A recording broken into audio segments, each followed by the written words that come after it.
Hello, friends. Welcome to the History News.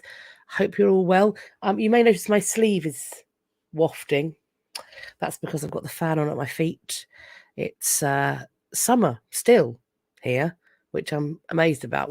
They threatened storms, and that was supposed to break the heat. I've been boiling all day. I think it's probably still a bit colder than it was, but I'm still hot. So I've got the fan on. So if you see my sleeve wafting, that's what's happening. That's what that situation is. Let's say hello to people. And hello, Shannon, pink hand waving.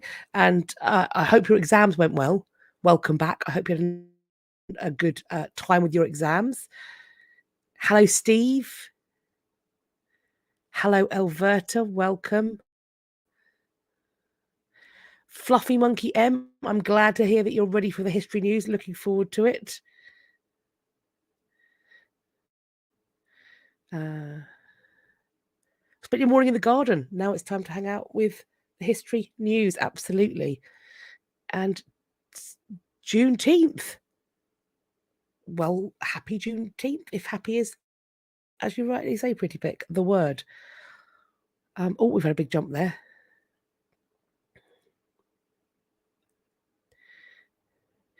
Worry not, Aurora, we are minimally discussing muons today. The muons have not... We did a lot on muons last week. We are out of muons this week. Do pardon me. We have some other things to update on. You notice I'm a little bit husky. I came down with something weekend before last. I thought it was the heat, but then I realised I was ill, and I'm wondering whether actually what I caught was something nasty like flu, because I'm still a bit peaky. I feel all right, but I'm just, every now and again I do have a random coughing fit. So please, your patience is much desired. And hopefully we'll get through this. We do have quite a lot of news. Let me just pull up what we're going to do. Welcome to those of you who are joining us live. Thank you so much for taking the time out of your day to come and join us for this history news. If you are watching on the playback, thank you for taking the time to watch back on the playback. We do this time, of course, have the usual. We've got some updates. We've got some repatriation / decolonization news. We've got some new news. We do have quite a lot of ding dong. In fact, though, this week's ding dong is more genital in general. General Genital, who is a member of the army that nobody takes seriously. So General Genital will be popping up. And then we also have some events and exhibitions. All of the news is linked in an opera pinboard, which is in the description box. It's also linked and numbered in that description box, every news item we will be talking about. And those numbers do correspond with the numbers on the bottom of the slides that I will be showing. I have to say a massive thanks to everybody who has sent me news items. I'm incredibly grateful as always, and I will be saying my thanks right now. Let's pop this up on the stream. Lovely. So I will need to say thank you to Jessie, to Mary, to Other Cat, name twin, Carve Felem, Beth, Becky, Yvonne, Verity, Alicia or Alicia, Elverta, Miss Dr. Cat, who is my long-suffering husband. He sent me some news this time. Karolyn, Tracy, Becky, Carly, Jennifer, Joseph, and I'm not sure if you're a Yolanda or a Jolanda. Thank you so much. Sheri and Pretty Pic. We do have 2 Beckys in the house. Thank you both for taking the time, and everybody else as well. I'm incredibly grateful. So without further ado, friends, let's start with the updates. What we have here, last time we were talking about some fakes that had been taken back to Greece and had been essentially assigned this incredible repatriation news, where it turns out it's not just Greece. As we see here, easily recognizable fakes, we are told, have been repatriated to Italy from the US. These are around 60 antiquities were returned, and there have been some forged objects that are within them. An Italian archaeologist and antiquities expert says that, quote, a substantial portion of looted items that were returned to Italy earlier this year from the US are in fact forgeries. He says that these 60 works, valued collectively at more than $20 million, are, quote, made up of easily recognizable fakes. These supposed works will hopefully never be exhibited in Italian museums. These artifacts were reportedly looted from sites around Italy. This includes a fresco that was taken from Herculaneum and some bronze busts, all of which were repatriated in January. These objects were handed over to US officials, from US officials to Italian colleagues in New York in September. They were repatriated thanks to an international traffic investigation that was led by the Manhattan District Attorney's Office and the Cultural Patrimony Unit of the Carabinieri, which is Italy's national police. So that brings us to say, why did we not spot these as being forgeries? Is this a question of, in a rush to repatriate, and I think potentially an understandable thing to get the ball moving? There are a lot of looted things that are in various museums. In a desire to put things in their, in quotes, rightful place, are we missing provenance?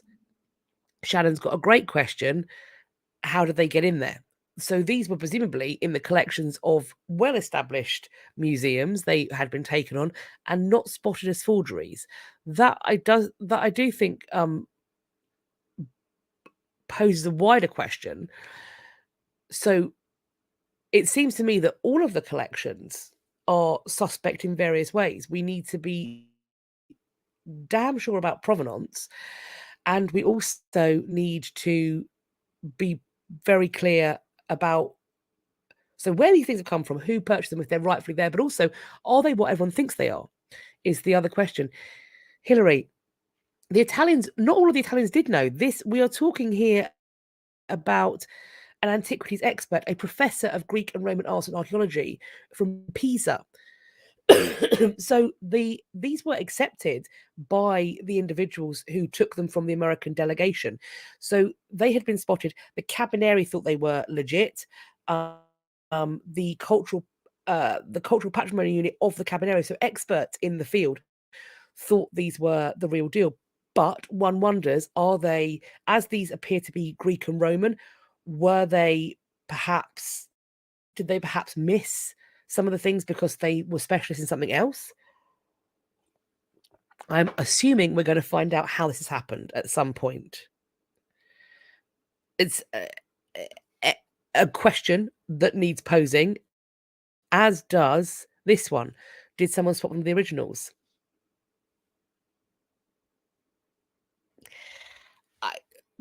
My question also. My question also.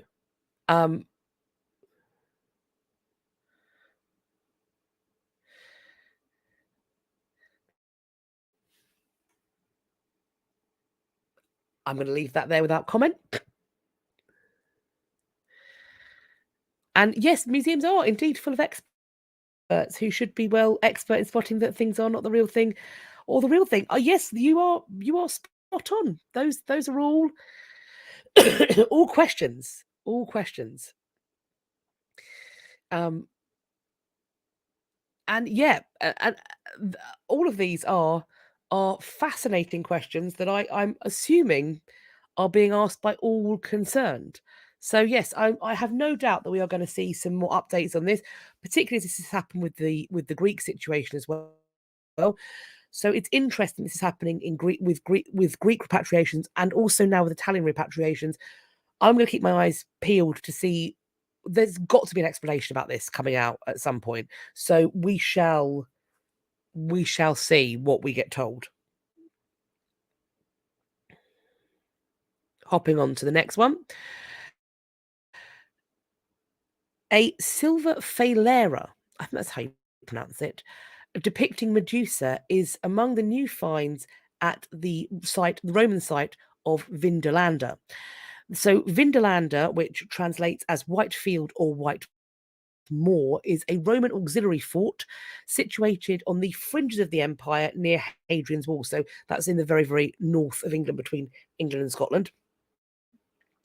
There were 9 Roman forts built of timber or stone at Vindolanda from around AD 85 to 370. This, we are told, creates one of the most complex archaeological sites in Britain, and it's a unique cultural legacy of frontier life.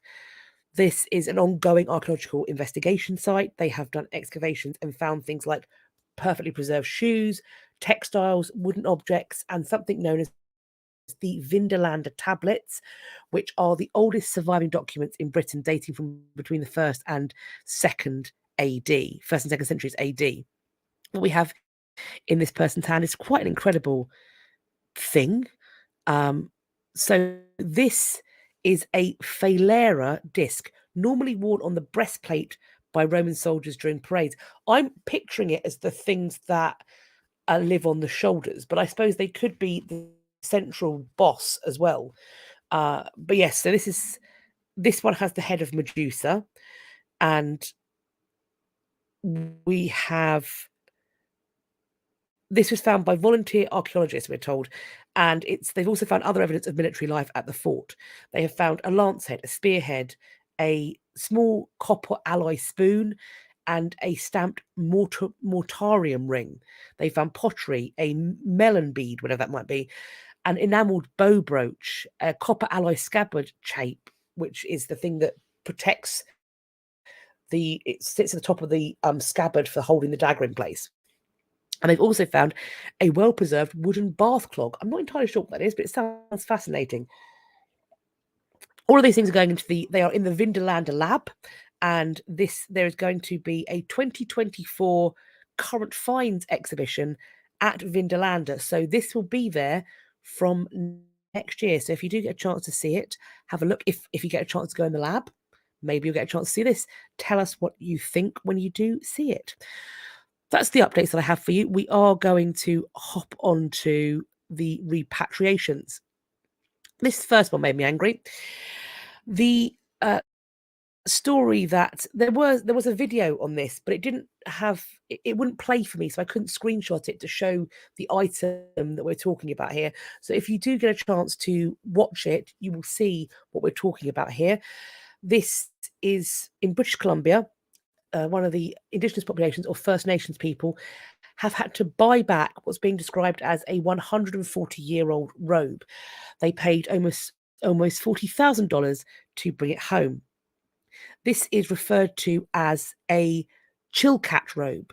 This is made of mountain goat wool and yellow cedar bark. It was purchased because it went on sale at a Toronto auction house, and it arrived in Whitehorse on Wednesday, and it's going to travel 175 kilometres to this First Nations traditional territory. It's thought it's going to go on display and be used in future ceremony. Of course, the community is celebrating a return of a piece of its heritage. However, as rightly said, the indigenous population should not have to buy back their own items, the things that were stolen from them. We are told that it was late last year that this robe was spotted as being up for auction. It was sent to a gentleman called Karolyn, and they sent this link. He said he's seen many items. This is the first one he's come across with wolves, which is an animal that is common in Taku River Tlingit culture. So they then started doing research. They were calling museums around North America, and they realised that this robe actually came from a very well-known family. So Karolyn's friend agreed to step in and bid for the robe with the understanding that the First Nation would pay him back. This item was originally expected to sell for between $15,000 to $20,000, but it came in at a staggering $38,000.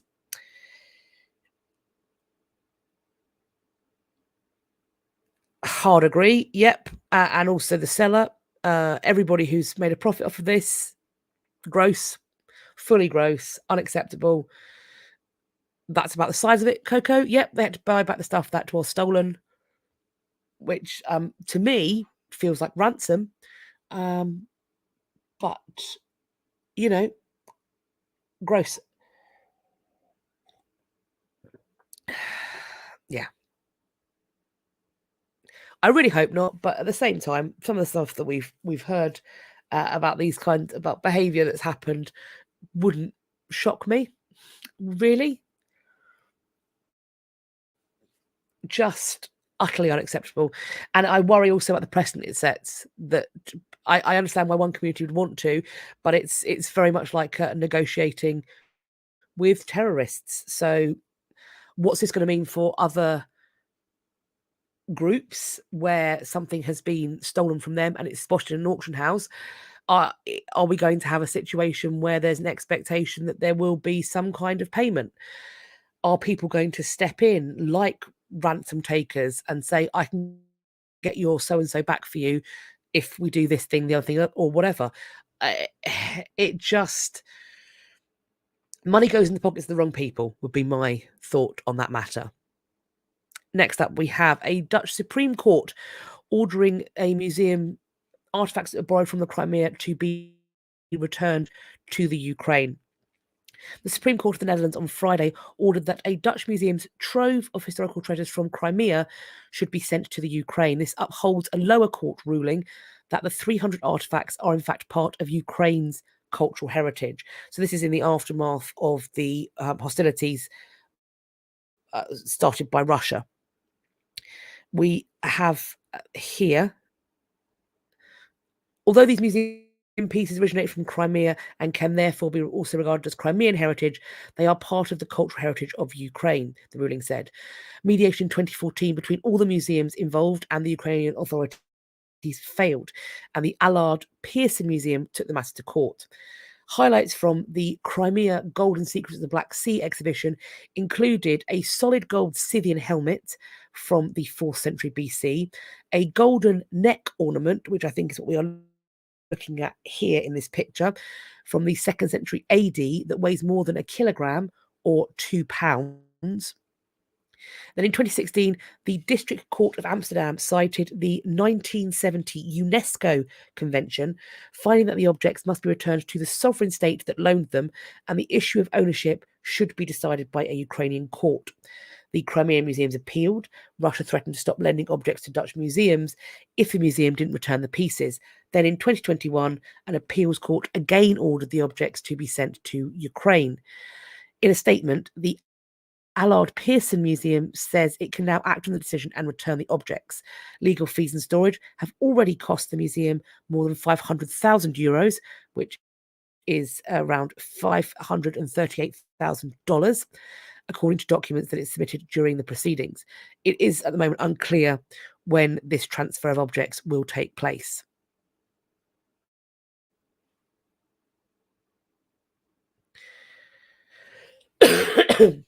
I think the museum wants to back itself because I would want to do the thing that's happening, but I would not want, as a museum docent or a museum organizer or a museum CEO or whatever, I would not want to annoy the Kremlin, because they have previous for making people radioactive who upset them. So I would want for my hands to be tied by the courts in my country.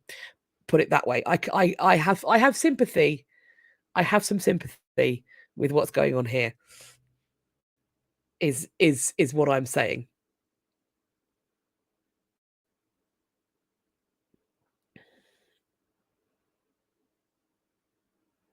Right, let's hop on to... we have news of mummified Maori heads being returned to New Zealand from Germany. Pardon me, sorry.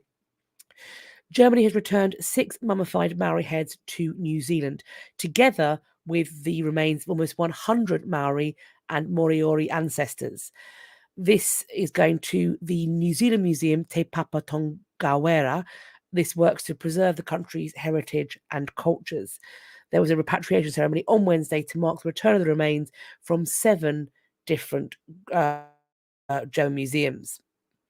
We are told these relics are a dark reminder of how the body parts of indigenous people were swapped and sold in a grisly and exploitative trade, not just in Germany, but around the world. There's a statement that's been given to CNN. The museums said that the heads were of 3 adult men. Explaining the history behind them, they added, quote, Captain James Cook landed in New Zealand in 1769. In the following years, interest in the tattooed mummied heads of the Maori grew in Europe, which were partly stolen or captured during violent conflicts. The toi moko became sought-after trade goods in the 18th and 19th century. 2 of the heads kept in the Rees Engelhorn museums probably arrived in Mannheim via this route and various stations. Research suggests that the 3rd head is the remains of a tribal leader who travelled to Europe and then died here. His head was therefore not mummified in the traditional way, but probably by a taxidermist in Europe. So they got experimental, because why wouldn't they? Gross. There's going to be there was a private ceremony at the museum in Wellington where New Zealand's ambassador to Germany, Craig Hawke, attended these handovers. He tweeted, quote, the ancestral remains will be received at Te Papa, which is the Twitter handle, next Wednesday.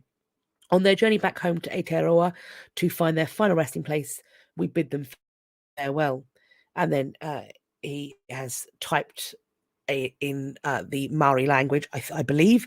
That's beautiful. He's taken the time. It translates to, may peace be widespread, may the sea glisten like greenstone, and may the shimmer of light guide you on your way. What a beautiful phrase. What a beautiful phrase. May peace be widespread, may the sea glisten like greenstone, and may the shimmer of light guide you on your way.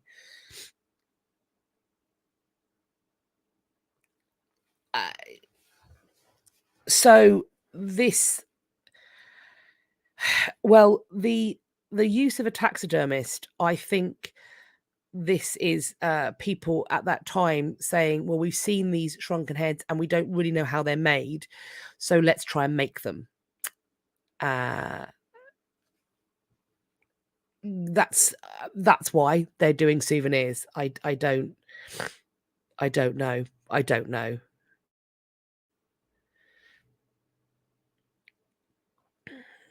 But they belong in their ancestral resting place. That's where they belong. A Kandinsky painting sold during World War II should be returned to the heirs of its Jewish owner. An advisory panel has ruled.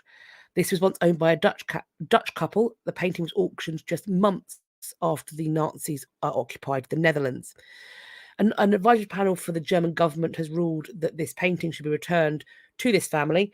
This is Kandinsky's Colourful Life that dates to 1907. It belonged to the Amsterdam-based couple Hedwig and Emanuel Albert Loewenstein. It was bequeathed to their 2 sons when they died before the war began. The painting was on loan to the Stedelijk Museum when it was moved to the Frederick Muller & Co. auction house in early September 1940, which is just months after the Nazis occupied the Netherlands. It then sold on October the 9th, 1940. It's unclear how this actually ended up on the auction block, but it is suggested that they might have consigned the piece themselves. However, at that point, their 2 sons had fled the Netherlands, and one had gone to New York and one had gone to Mozambique. So they can't prove who sold the painting, whose initiative it was sold under, and there is no documentation that this piece was taken under duress. I mean, I would say that if you are fleeing for your life, there is an element of duress. Regardless, would be my argument. And certainly the German Advisory Commission concluded that, quote, the painting was seized as a result of persecution. So whatever happened, the situation occurred because of one very clear situation playing out. These commission's recommendations are, however, not legally binding, though they have been consistently honoured in previous cases. In a statement to the New York Times, the bank stopped short of promising to return the Kandinsky canvas, saying only they would take the Commission's advice into account, quote, in the context of its decision on how to proceed further. Francesca Davis, who is the granddaughter of the original owners, said, "My late parents and grandparents would be extremely pleased about the decision in this matter. She and the other Lewinston heirs were represented by the Mondox Corporation, a Toronto-based company that specialises in the restitution of artworks and other pieces of cultural property that were taken during the Holocaust."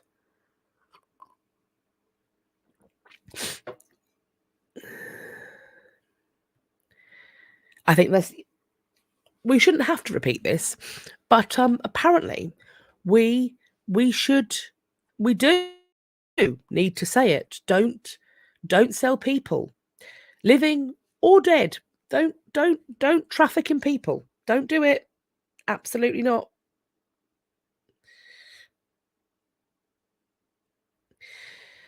Hence, not even if they look slightly different. Not even if they are a curiosity. Not even if they're a curiosity. There is no excuse for trafficking in people.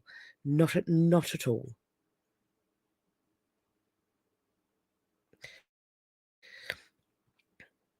Yes, I agree. That is my feeling, is that the background provides the duress, I would say.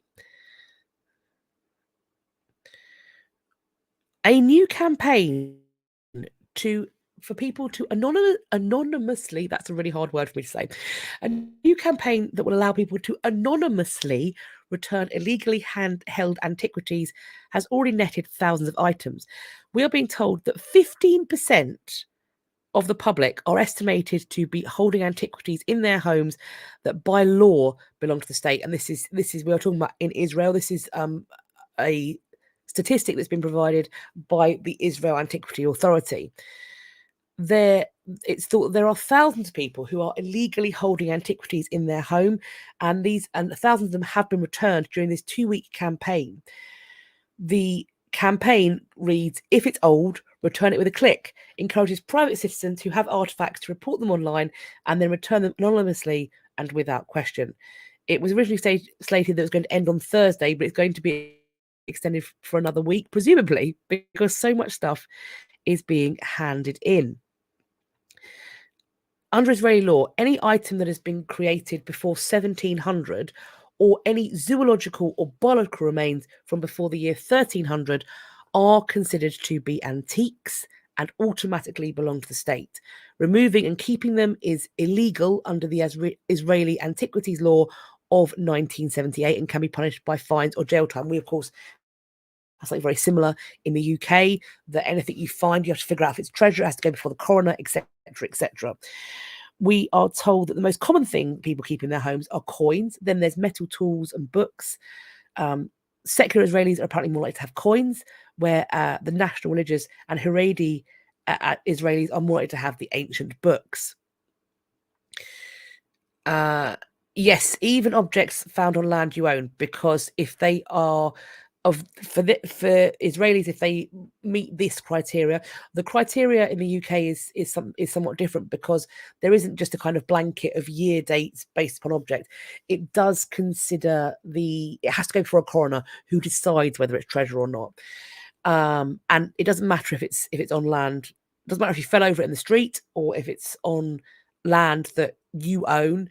It does not belong to you if it is deemed to be treasure.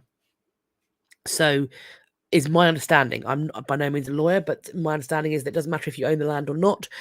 If it's found, you can't just keep it. Although, as it's treasure, it doesn't mean that you don't get anything. It just means you might get some money for having found it, but you have to disclose it. Only to disclose it in this country and have it determined. And then if it is deemed to be treasure, museums get their first run at it to see if they want to essentially fund to have it added to their collection. And if they don't, then I think other things happen.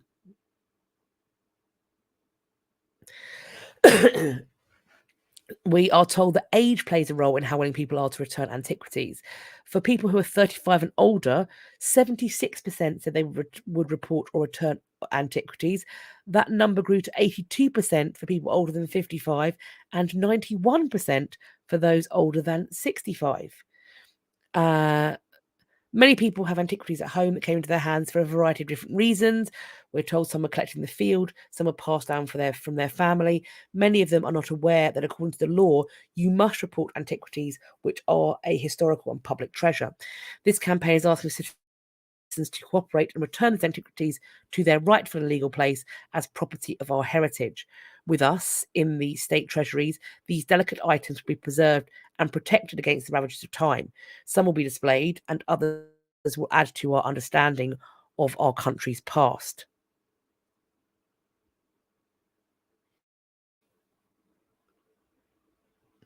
I would need to look that up. What happens with antiquities museums don't want? I will have to look that up. I mean, I don't. If it's been determined to be treasure, then to my understanding, it almost always finds a home. So I'm not sure if a museum goes, we don't want it, what happens there. I'll look into it, see if I can find out.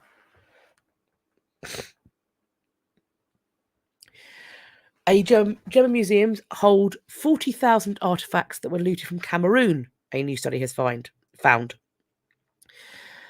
This is more than any other museum collection worldwide. And this includes the state collections of Cameroon's own capital. This was part of a new study that was presented last week. The study is called the Atlas of Absence. It was carried out over 2 years by researchers from Germany and Cameroon, and it had the support of curators across 45 German museums. This prodigious number of Cameroonian heritage objects in German museums, which is a startling figure. Apparently, there's only 6,000 objects in the possession of Cameroon's own museums, are, we're told, mostly in storage. This is something that I consistently say. Museums could be absolutely gutted, and there would still be so much stuff that could go on display. So this is from when Germany was seeking to expand its trade routes, and it claimed Cameroon as a colony, and essentially used violence to subdue the indigenous population there. There were what are known as brutal punitive expeditions, where occupying forces would pillage villages. They would try and take out all the natural resources. They'd destroy and loot cultural heritage. Cameroonian embassy officials who were speaking at the presentation of this study in Berlin have stressed their intention is to reclaim the objects that are held in these German museums. We are told the cultural advisor to the Cameroonian embassy in Germany says, quote, "Germany is full, Cameroon is empty. We must have these objects back. We need them to build the future. Restitution is the cherry on the cake, the goal we are heading for." The artifacts listed in the study include ritual masks, textiles, manuscripts, royal thrones, musical instruments, a beaded stool taken from Bagum as a war trophy, which is now in the Linden Museum in Stuttgart. There's another object looted during a punitive expedition. A wooden carved drum is held by Berlin's Ethnological Museum.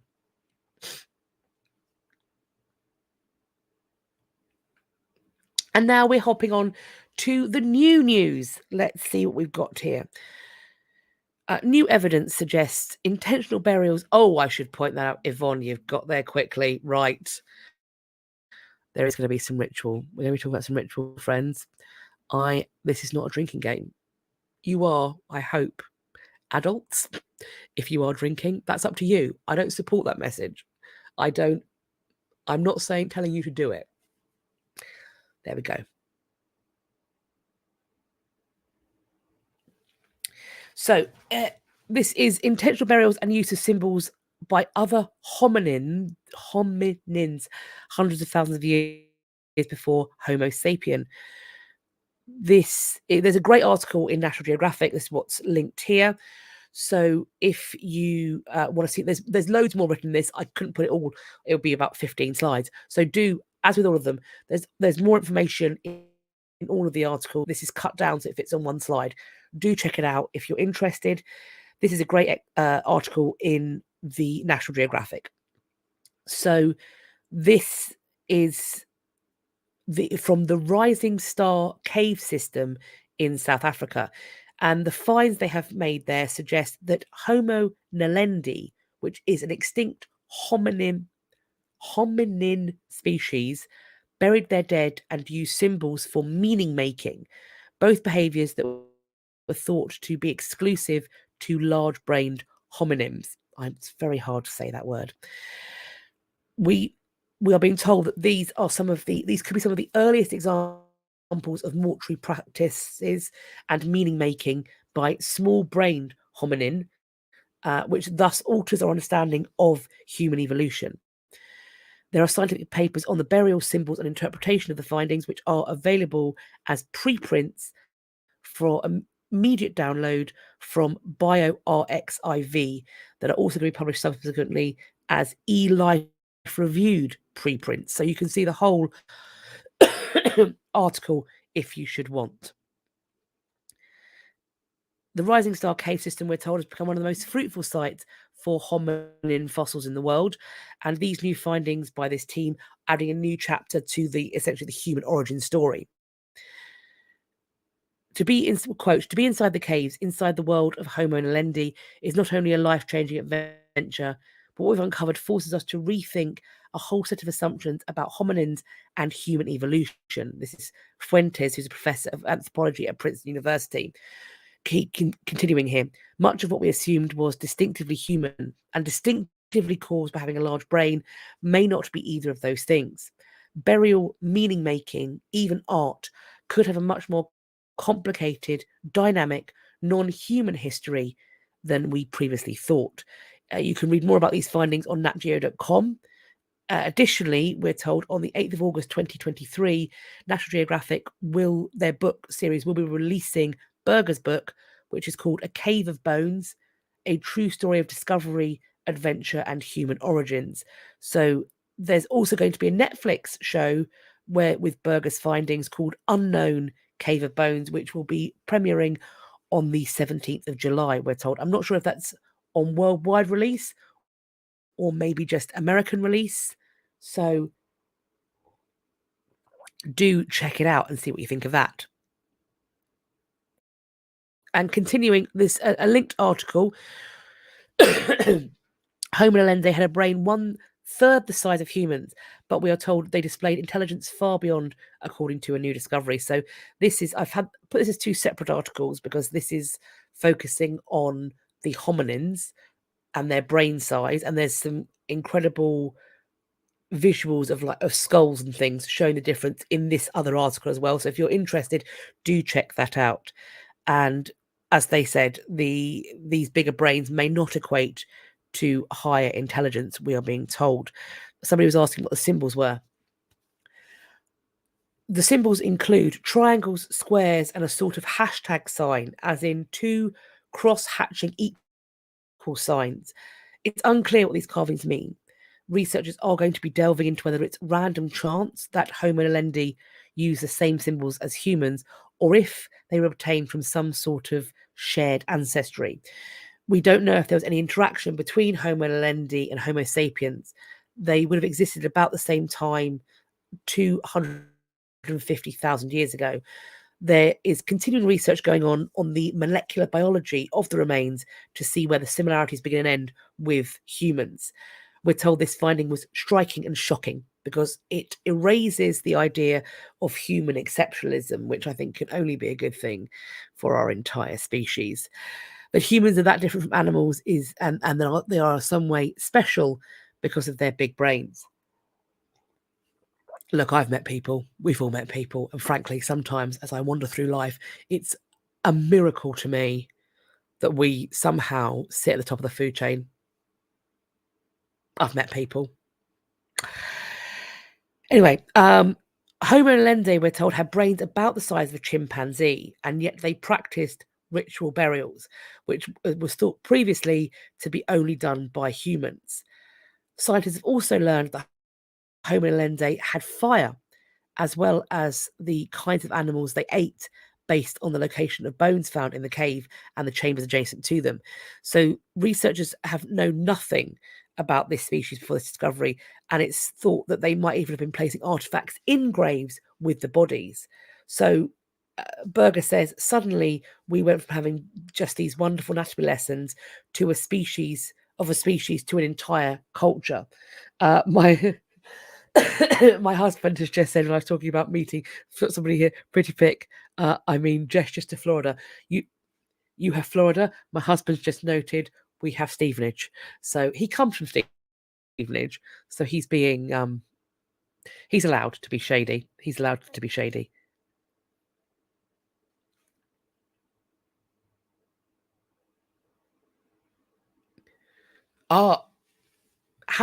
Having studied alongside them, Rebecca.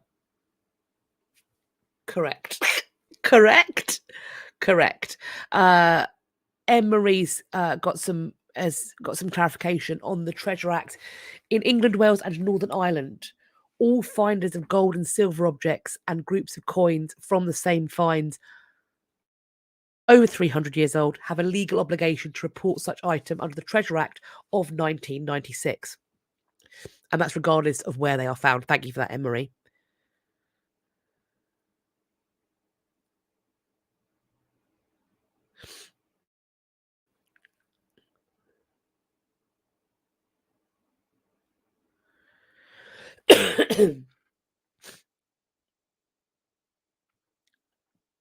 A cave beneath a Welsh castle has revealed extremely rare early evidence of humans in Britain. We're told it's a bat-ridden cave in a Welsh castle. These are ongoing excavations at Wogan Cavern, which sits beneath Pembroke Castle in southwest Wales. Wow. They found a treasure trove of artifacts which details thousands of years of history. And it's been called one of the, quote, most important archaeological caves in Britain. This mouth of the cave was shut off by a wall built around 800 years ago. Probably a good thing to stop people from poking their sticky beaks in. It's thought that it was a storeroom in the Middle Ages, but the artifact found in the cave show that it was also used throughout the Roman period as well. There is evidence to suggest that it was inhabited by Mesolithic hunter-gatherers during the middle of the last ice age. While prehistoric human skeletons have not yet been found at this site, it's the analysis of the stone tools that confirms that they were crafted by some of the earliest Homo sapiens to come to Britain. Alongside the tools, they uncovered the bones of reindeer, wild horses, and a woolly mammoth, suggesting that this cave was a site of some kind of prehistoric butcher shop come dining hall. Given the scale of the cave, this latest discovery could potentially be the start of things to come. There's going to be more excavations through this summer of 2023, hopefully answering more questions. I've just seen somebody say they've got no audio. Is that happening for anybody else? Has the audio gone for other people? Or can you still hear me? Let me know. I'm hoping you can still hear me. I'm going to carry on.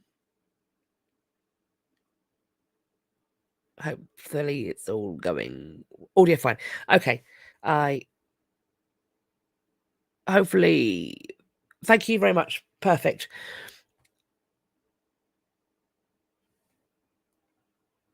So we are being told that there's plans to be down there for years, and they're saying who knows what else we might find in coming years. Could there be evidence for even earlier occupation by our Neanderthal cousins? Given what we found so far, I certainly wouldn't rule it out. So let's keep our eyes scanning Wales to see what else could be located.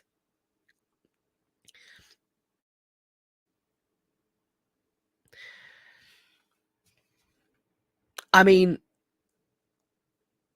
I think as we're talking during the Ice Age, I do think most of everything was cold, but interesting that they could be. It could of course be preserving meat in other ways, being out of the extreme weather. To, I suppose the question then becomes: are they salting meat? Are they doing some other kind of? Are they drying the meat? That would be interesting to know. I think. You ask, Aurora, which castle was it? It's beneath Pembroke Castle. It's called the Wogan Cavern beneath Pembroke Castle.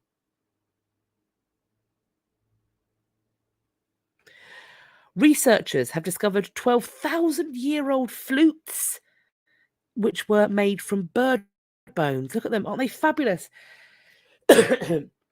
This is a team of researchers, which includes a Virginia Commonwealth University professor. They have found these prehistoric instruments made from the bones of birds. The 7 flutes, or aerophones, a lovely word, aerophones, were found at the Einan Malhalla site in northern Israel. It belonged to the Natufians. They lived between 13,000 BCE and 9,700 BCE, and it's thought they are some of the last hunter-gatherers known in the Levant area.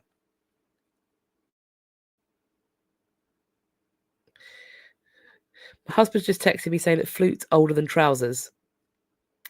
I mean, we'll go with that. Why not? It's thought that these aerophones might have been used in hunting, in communication, or in music-making spiritual practices. Because these are some of the earliest aerophones, it sheds light on the role of music in Natufian culture and perhaps in the relationship of Natufian peoples with birds of prey. It may have been used as a duck call to try to lure the birds so they could be hunted. However, it might also have been an attempt to spiritually commune or communicate with these birds of prey. They were important to Natufian and earlier cultures in the Levant, as seen in the disproportionate number of raptor talons in archaeological bird bone assemblages. These may have been worn by the prehistoric people as ritual jewellery and may even have been totem animals. Madam. Pretty Pic. You're naughty, and I like it. The aerophones are currently at the zoological collections at the Hebrew University of Jerusalem, which is on the Givat Ram campus. So let's see if they get displayed. How cool is that? Yes, Hilary, 7 of them. All found together. I don't know if they're all found together. Let's. So we've got in these maps. We've got a collection of sites. I'm not sure if they were all found at exactly the same spot or if they were somewhat more scattered. But isn't that a cool thing to have found so many?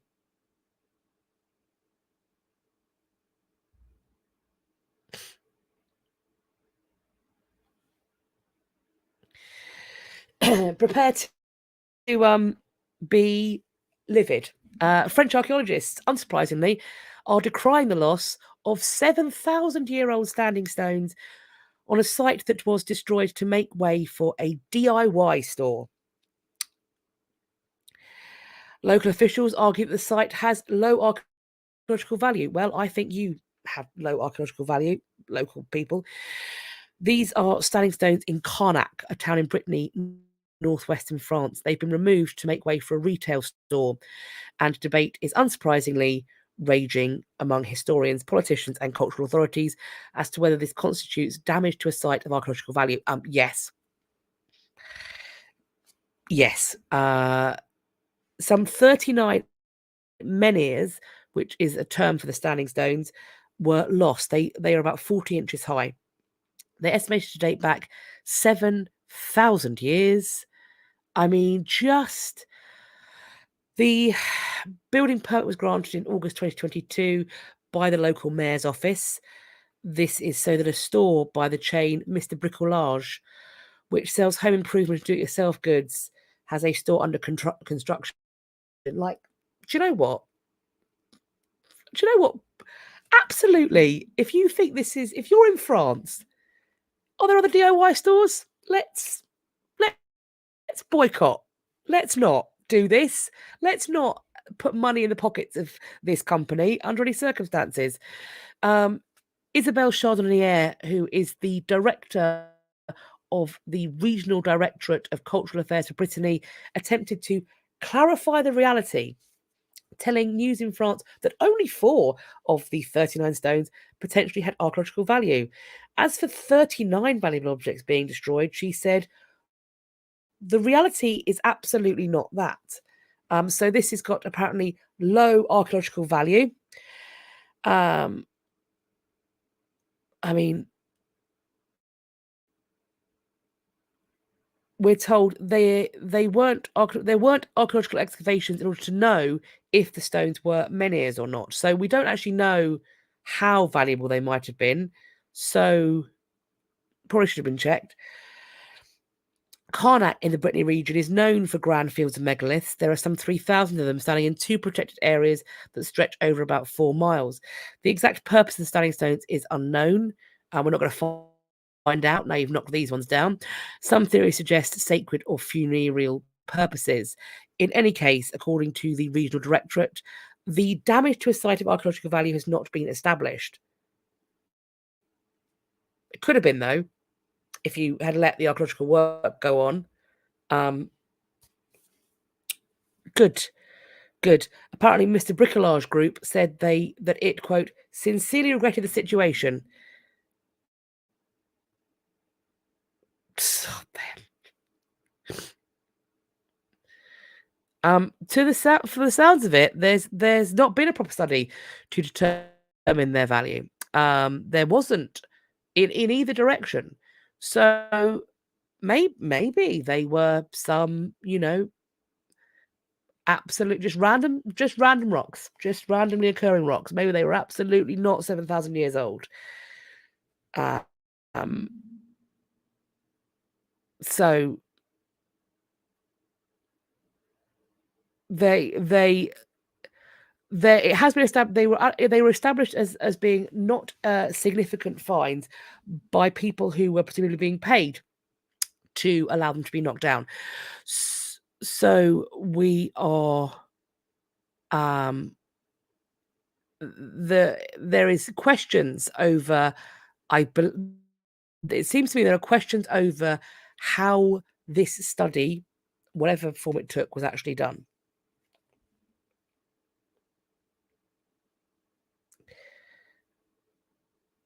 My thought, yes.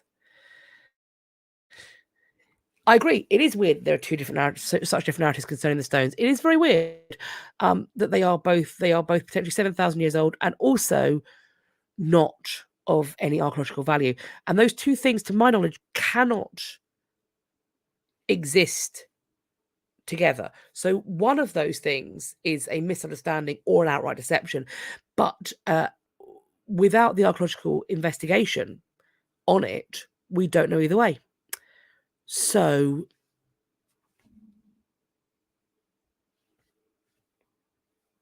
let's investigate. And it wasn't investigated.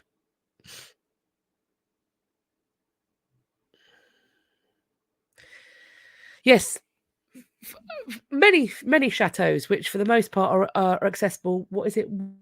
1 day a year, when the family who has ownership of them, for the most part, lets people come in because they have to, and also in many cases they don't have any obligation to actually maintain the buildings. So yeah.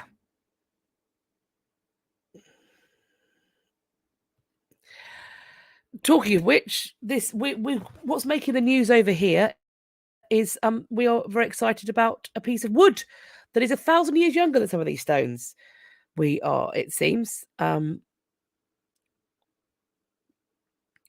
Oldest carved piece of wood, in fact, to be found in Britain, dates back 6,000 years. It's 1 meter long, and it was found in a trench dug for a workshop at a property in Boxford in Berkshire. This is a waterlogged piece of wood found at the bottom of a trench. Pardon me. It turned out to be the oldest piece of carved wood ever discovered in Britain, dating back more than 6,000 years. The markings on the wood were made by the people in the late Mesolithic era, which is 2,000 years before Stonehenge was built and 4,500 years before the Romans came to Britain. To say it was a stroke of luck is an understatement, we are told. They asked me to look at something they pulled out of a hole in the ground. It looked like a big stump of wood. I wondered if I could turn it into some nice bowls. Thank you, Fawcett, for not doing that. However, he noticed the curious markings on the piece and realised they were probably man-made, and so that this was something unusual. So this is a piece of oak that had been lying in peat. Fawcett contacted a local archaeologist, who then in turn contacted Historic England. Then scientists started studying it, and they concluded there was a 95% probability that this piece of wood dated from between 4,640 BCE to 4,605 BCE, and that made it 500 years older than the only other known decorative carved timber found in Britain. Duncan Wilson, who is chief exec at Historic England, said, quote, "It's remarkable that by doing routine building work, a piece of modest-looking worked wood turns out to be the oldest ever found in Britain. This exciting find has helped shine new light on our distant past, and we're grateful to the landowner for recognising its significance. Amazing discoveries like this remind us of the power of archaeology to uncover the hidden narratives that connect us to our roots." Fawcett, the landowner, said the find was very exciting and that he noticed the markers on the wood purely by chance. He has donated the piece to the West Berkshire Museum in Newbury, where it will go on display.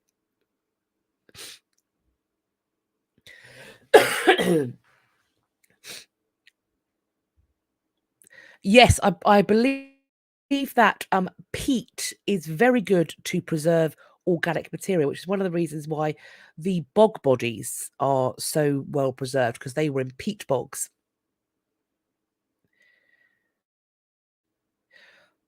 I don't know if an international conglomerate owns Monsieur Bricolage. If somebody knows, let us know. Of course, they only did it because they were allowed to by the Mary's office.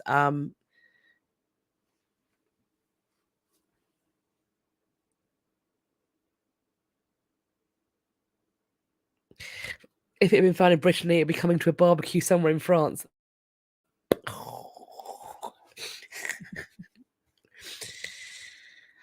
I believe so. And I know that for some people, bog bodies are a different kettle of fish to perhaps other human remains or mummified remains. I occupy the position that human remains do not belong in museums. That is my opinion on the matter. I certainly the individuals, we don't entirely know how people ended up in peat bogs, whether it was some kind of ritual sacrifice, whether they were being executed. We're not quite sure how people end up in the peat bogs, but they certainly would never have intended that their remains should be displayed. It's impossible to provide consent, and individual interest for me does not trump that. And I think that if I'm going to say if I occupy a position where human remains shouldn't be on display, then that's even, prehistoric ones.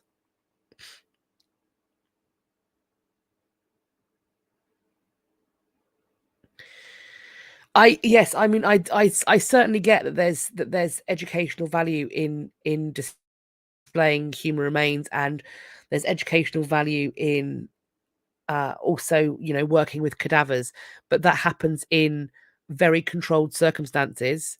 I think that we could have discussions about the preservation qualities of peat bogs without having to have human remains out on public display in museums that are either charging admission or asking for donations.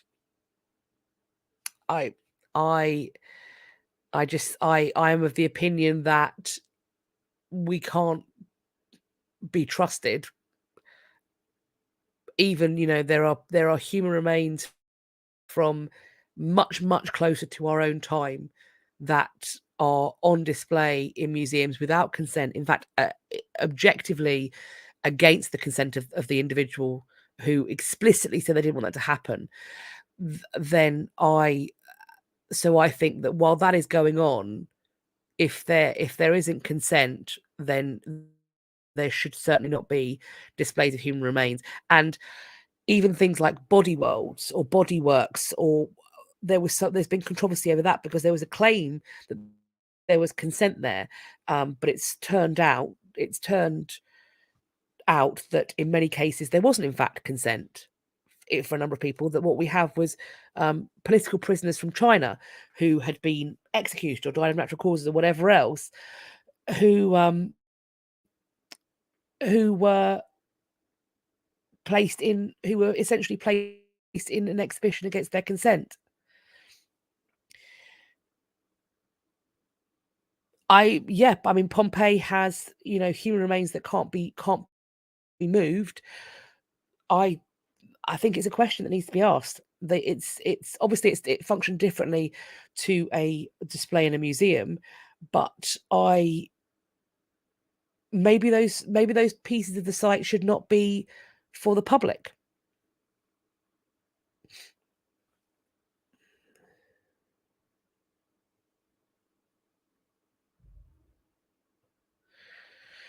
What about cases where display memories were the intended burial? Yes, I think that in which case the location that they would of deposition was also important. Memory and memorializing the dead in those ways. Same for, tombs and mausolea in cathedrals. The location, the ground itself, the edifice in which the remains are placed are vitally important for that memory making and for that sense of a control over one's afterlife. What they certainly weren't supposed to be would be removed from those sites and placed in a hermetically sealed glass display case for children to eat their skips in front of.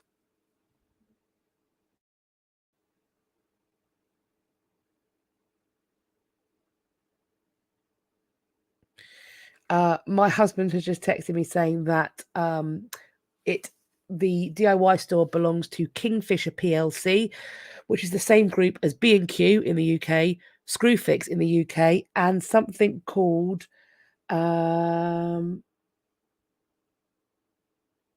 on a second, something called Castorama. So I've not heard of that one.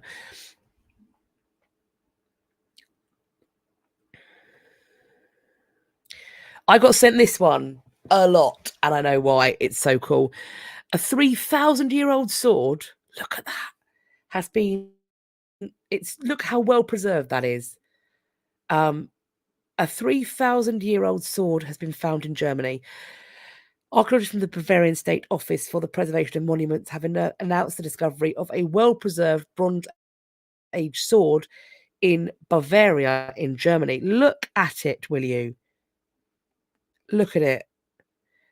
This was found among a deposit of grave goods and weaponry alongside the remains of a man, woman, and child. This discovery is extremely rare for this part of Germany, we're told, as most burial mounds have been looted during antiquity or during the 19th century. Sorry, I skipped that. How is it so shiny? I don't know. But isn't it blimmin' gorgeous? And the handle is just fabulous.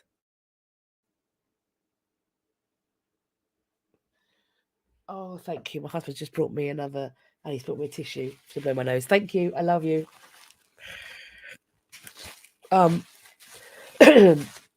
So we are told that the hilt is ornately decorated, as we can see, and the blade shows no indication of impact marks, which suggests that this sword had a ceremonial function or it was a symbol of high status. The researchers said that it will have still served as an effective weapon, as the centre of gravity on the front part of the blade indicates it would have been used predominantly for slashing. We are told Matthias Fell, who is the head of the Bavarian State Office for the Preservation of Monuments, said, quote, "The sword and burial still have to be examined so that our archaeologists can classify this and find more precisely. But it can already be said that the condition is exceptional. A find like this is very rare."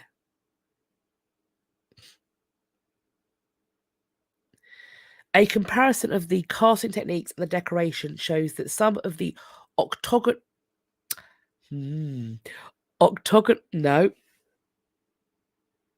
eight-sided swords in the north are apparently replicas of South German forms, while other pieces could be genuine imports or the product of, quote, wandering craftsmen.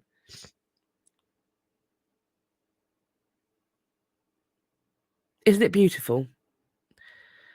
I cannot wait to... This would be good to see this in a museum, I think.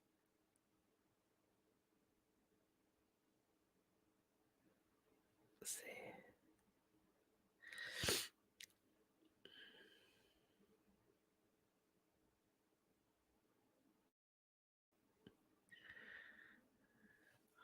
Octagonal.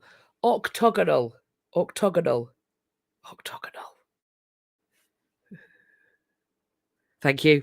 You know, when you look at a word and you know that you've read it before, but you can't say it out of your face. So thank you for that. Well, as it was a grave good, perhaps it was a weapon that was produced for burial even. I'm sure we will find out more as time moves on. Very exciting though, and what a beautiful thing. Continue with beautiful things. A golden eagle pin found in a Bronze Age burial. This is a golden eagle's phalanx, which was found in a Bronze Age burial in Oxfordshire. This was made during excavations on the site of the A40 Science Transit Park and Ride. A team was excavating an early Bronze Age cremation burial when they uncovered the grave of a child and a piece of worked animal bone in a shallow pit. A closer examination of it revealed this bone is actually a pin fashioned from the phalanx, which is the toe bone of a golden eagle. And it's the only example found in a funerary context from the Bronze Age in England. Golden eagles, we are told, were apparently common in England until populations began to decline in the 18th century as a result of illegal killings by sheep farmers and shootings by gamekeepers in the 19th century. By 1850, golden eagles had become extinct in England and Wales, and they were extinct in 1912 in Ireland. But they have now been reintroduced there are about 400 or 500 breeding pairs. A hole in one end of this pin suggested it was worn with a fibre cord, and it was likely deposited in the burial as part of a pyre good. The researchers said, quote, "The choice of an eagle bone is likely to have been significant, and it's possible such an object could have been considered talismanic or was linked perhaps with the afterlife beliefs, raising further questions about its use as a pyre good for a child." Excavations also revealed evidence of roundhouse buildings, post-built structures, and probable livestock enclosures dating from the Middle Iron Age. The roundhouses are defined by a shallow ring that represents drainage features enclosing a central building. There are several pits and post holes that were discovered within the interiors of two of these roundhouses, and they would have held structural elements such as posts for roof supports.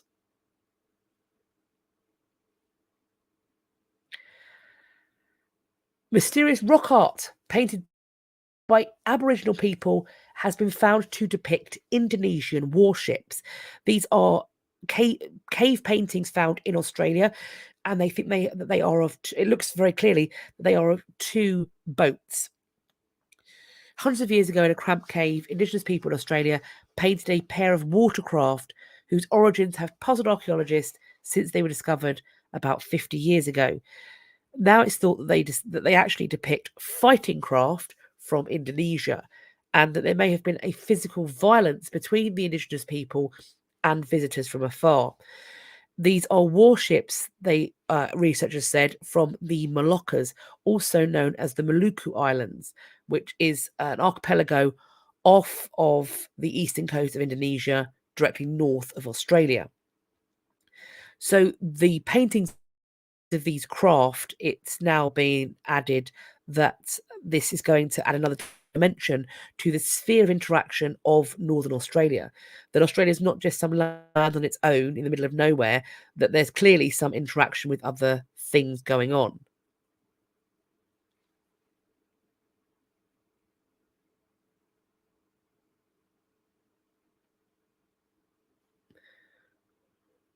Which ritual? What triggers what ritual?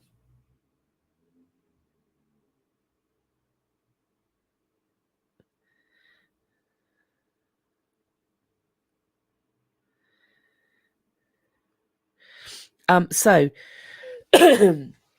some of these motifs support existing ideas that sporadic or accidental voyages from Indonesia to the Australian coastline took place before or after regular fishing visits, they think is going on.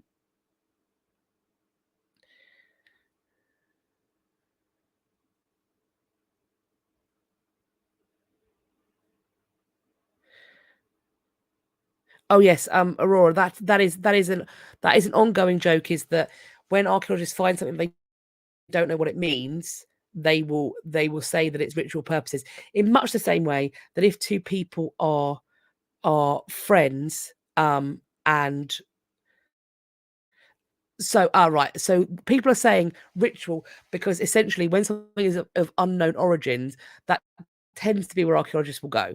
They will say, so and so, this grave good's been found. There's a sword in a grave. It doesn't seem to have been used for fighting. So the next place they go is ritual purposes.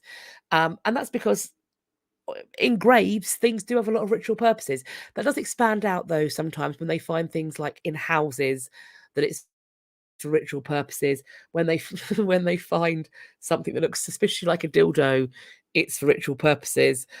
So that goes on. And I say to people, when something in a news article is little about ritual purposes, I say this is not a drinking game because it comes up so much in the topics that we're talking about. So what we have here is carrying on. Paul Tackon, who's a professor at Griffith University Centre in Australia, who was not involved in this study, has told this publication that this artwork offers a greater understanding of how Aboriginal people recorded their meetings with foreign visitors. So, quote, this rigorous research convincingly shows evidence of contact between Aboriginal people in Australia and mariners from the Moluccan Islands hundreds of years ago. Previously, Macassan, the boats, have been identified at Arnhem Land Rock Art, with the oldest dated to between the late 1500s and early 1600s. This is the first time that rock paintings of Moluccan watercraft have been identified, and it's fortunate that these paintings are so detailed with such distinctive features.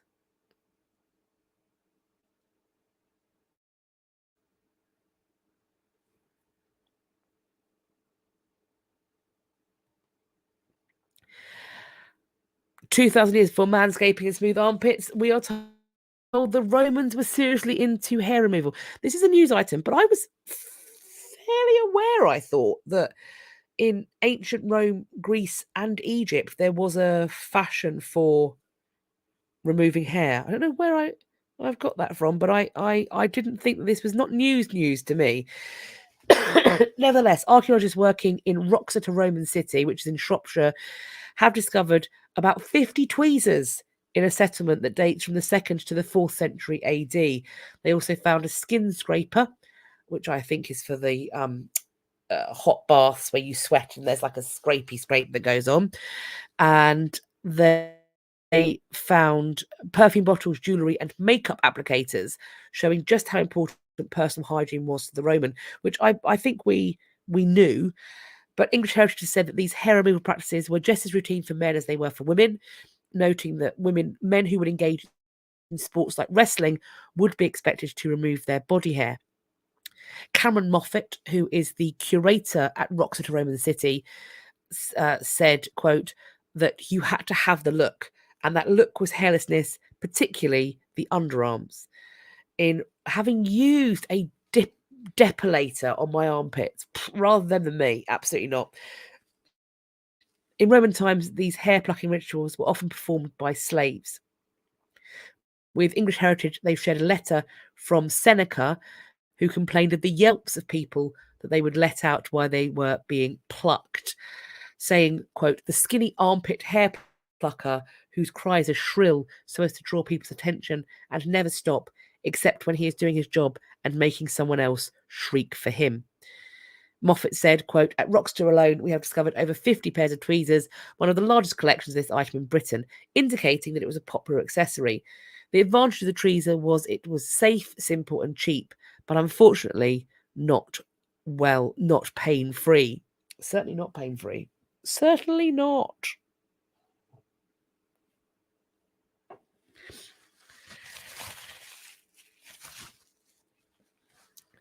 Staying with Rome, we have got liquid gypsum burials from Roman Britain that have been scanned in 3D to reveal 1700-year-old secrets. 1700 years ago, a wealthy Roman family is buried with liquid gypsum poured all over their corpses. Gypsum is a key ingredient in cement and plaster that Roman era people on occasion seem to use in burials. The deceased is placed in a lead or stone coffin, and then this liquid gypsum is poured over the bodies, which then harden into protective shells. The coffins are then buried in the ground.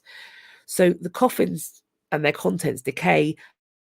What's left behind are these plaster casts with cavities similar to the victims, so they're essentially moulded. This scan's finding, we're told, is unparalleled, as these gypsum cavities are filled with loads of details. So they've got the imprints of shrouds, clothes, footwear, even weaving patterns. This is coming out of the University of York over here in the UK. So the skeletons, the coffins, they aren't retained after they were discovered in the 19th century. But the casing, we're told, reveals actually more than the skeletons could. Quote, we're lucky to have this casing, as it shows the precise position of the bodies and their relationship to each other exactly at the moment when the liquid gypsum was poured over them and the lid of the coffin closed about 1700 years ago. We don't know why the gypsum was used. Graves goods point to it being used in elite social classes. There are aromatic resins from Arabia and the Mediterranean that have been found in other gypsum burials in York. And these are luxuries that are only available to the wealthy at this time. 3D scanning, this is the first time 3D scanning has been applied to this material in Britain. And so the next thing they're going to do is they're going to scan all 16 gypsum burial cavities in the York Museum in the hopes of identifying characteristics of those who were interred, maybe age, sex, health, and region of origin. These findings were presented in partnership with the York Museums Trust and Heritage 360 on June the 3rd at the York Festival of Ideas. So, if we find out why they think gypsum was used, I will, of course, update you. We've got more Rome. A rare Roman mausoleum has been unearthed in Southwark. This is a completely unique Roman mausoleum, we're told. And it's found at the Liberty of Southwark site in Borough.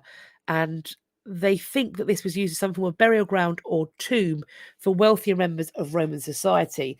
They are working on creating a permanent display, according to the team. This was found by MOLA, the Museum of London Archaeology. Pretty Pic. It's the gypsum find. The dad joke is chef's kiss, delightful. Well done. Well done. Isn't it fabulous? The mosaic in the picture. What a wonderful thing. So there's this central mosaic, raised platforms and steps on the lowest side, which are still intact. it's thought that this is a substantial building that they have found. It's believed to be a burial location, however, no coffins were found. What they did find was more than 100 coins, fragments of pottery, roofing tiles, and pieces of metal. One of the senior archaeologists at Megalith said that the site is, quote, a microcosm for the changing fortunes of Roman London. It provides a, quote, fascinating window into the life of the settlers.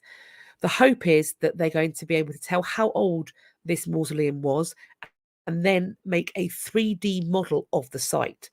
Landsec and TfL, so TfL is Transport for London, have said they are committed to restoring and retaining the mausoleum for permanent public display. So when that happens, I will let you know that it's, maybe I'll even go down there when the display opens. Pardon me. We are hopping to Greece and Greek island temple complex that has revealed countless offerings left by ancient worshippers. So we've got some pictures here of the finds that have been made. This is a hilltop sanctuary on the Aegean Sea island of Kynthos, and we've got pottery offerings left by worshippers.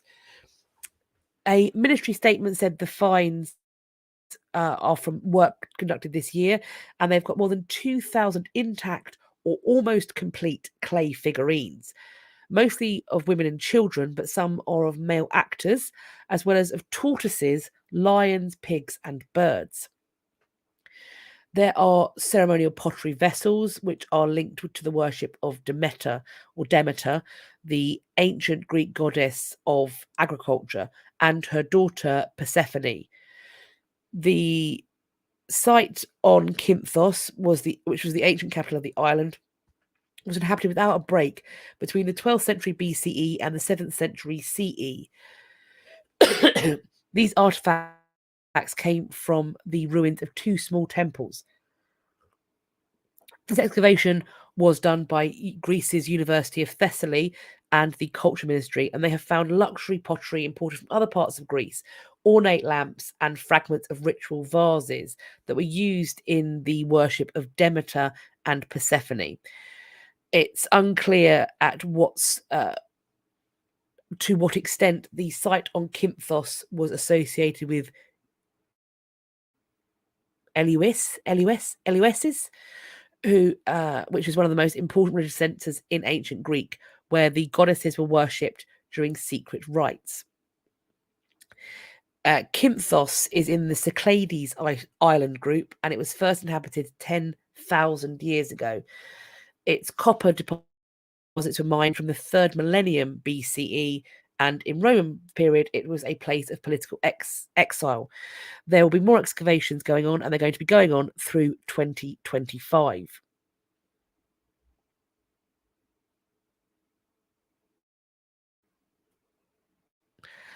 A statue depicting Pan has been found in Istanbul. Pan is a god from Greek mythology, often shown with hindquarters and horns reminiscent of a goat, much like fawns or satyrs. Pan's association is with carnal desires, and so he's often associated with sexuality. He is connected to fertility and the rejuvenating season of spring. In Roman religion and myth, Pan's counterpart is Faunus. Archaeologists have been working in Istanbul, and they located this statue of Pan at the Church of St. Polyoktos. This is one of the largest churches constructed in Constantinople. The statue that they found measures 20 centimetres in height by 18 centimetres in width. The left arm and lower parts of the body have been broken in situ. This depiction shows the god holding his pan flute, a musical instrument based on the principle of the closed tube, consisting of multiple pipes of gradually increasing length and occasionally girth. According to the IBB Deputy Secretary General, the excavations have reached part of the palace complex, where archaeologists have also recently found a stone torso from the late Roman period around the 3rd to 4th century AD. My husband reading back to the bird flute, where he talked about flutes being older than trousers, we have here Pan with a flute and no trousers.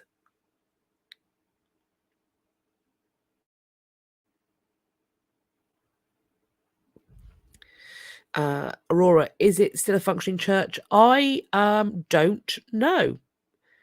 I am not sure if it's still a church. There are, I believe, churches in Istanbul, but I'm not sure about that one. I will see if I can find out. We are hopping to the Viking Age. This cross is been cleaned of 1,000 years of grime. It was found originally in 2014 by a I just saw your comment, Pretty Pic, that Pan is the patron of band camp. Yes, I agree. So this was found in 2014 by an amateur archaeologist scouring a field in southwest Scotland. When he saw it, he found a bit of silver decorated with Anglo-Saxon design, and said he went into shock. Endorphins flooded my system, and I went stumbling towards my colleagues, waving it in the air. When it was cleaned, it revealed the cross's ornate decorations in metal alloy and gold leaf. Each arm of this cross bears an intricate engraving of one of the 4 gospel writers from the New Testament. So you've got St. Matthew in human form, St. Mark as the lion, St. Luke as a calf, and St. John as an eagle. Anglo-Saxon crosses of this kind are exceptionally rare. There's only one other, much less elaborate, from the 9th century. This is a pendant cross, and it's remarkable in such remarkable context. It's of major importance for the study of early medieval goldsmiths' works and the understanding of Viking and Anglo-Saxon interactions in this turbulent period. Archaeologists think that this cross was buried with the rest of the hoard that was found in around the 9th century CE. The chain, which is now wrapped tightly around the cross, would once have been suspended from the wearer's neck. It's thought that it may have been stolen in a Viking raid. Quote, we imagine that a lot of ecclesiastical treasures were robbed from monasteries. That's what the historical record of the Viking Age describes to us. This is one of the survivors. This cross is on public display at the Edinburgh Museum from February the 19th. And interesting. This is from, I wonder if that's the wrong date. It says this is an article from recently, but it says that this is going to be from February the 19th to May the 9th, 2021. I'm wondering if that is supposed to be 2024. Let me double check on that. But you can also search it up, because it's going to be, the show is going to be titled The Galloway Hoard Viking Age Treasure. I think that's got to be a typo, unless they've republished an old article. If anybody can find what's going on there, whether it's supposed to be 2024 or not, do let me know in the comments and I will share it. Galloway Hoard Viking Age Treasure.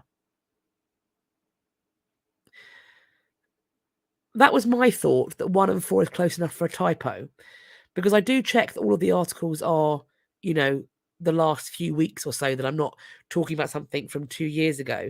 And this was one of those articles that had the correct date on it. So I'm assuming it's a typo, but I'm not 100% sure on that. More Viking stuff. We've got apparently proof of a supposedly mythological city, Viking city, has been found. An archaeologist thinks he's found evidence for the Viking city of Jomsburg on a Polish island in the Baltic Sea. He says the researcher claims to have found the remains of an ancient fortress. This would be a 10th century city. The question is, was it real or not? Oh, it says 2021 on the National Museum of Scotland website, in which case maybe what I read was an article that was updated and they had the old paragraph at the end. That's a shame. Well, if it's going to be re-displayed, I will let you know. What a shame. This is believed to be a key part of Viking history. Jomsburg first surfaced in 12th century texts, but the location is never discovered, which led people to think that this was a mythical place. But if it was real, then it would have served as a trading post for Vikings, Germans, and Slavs, all people with ties to the area. In text, it's described as a lively settlement with thousands of residents, a military fort, and a pier to give Viking ships a place to restock and rest. Finding such a key historical thing is going to have a trove of research attached to it, and it's presumably going to attract quite a lot of interest. Viking civilization is a big thing in pop culture, the series Vikings being one of those key moments. And as it says here, Vikings are sexy and attract a lot of interest. So uncovering potential Viking artifacts at a public park on the island in the Baltic Sea could be a new way to attract visitors, if, of course, it turns out to be real. I bet they are hoping that it will be.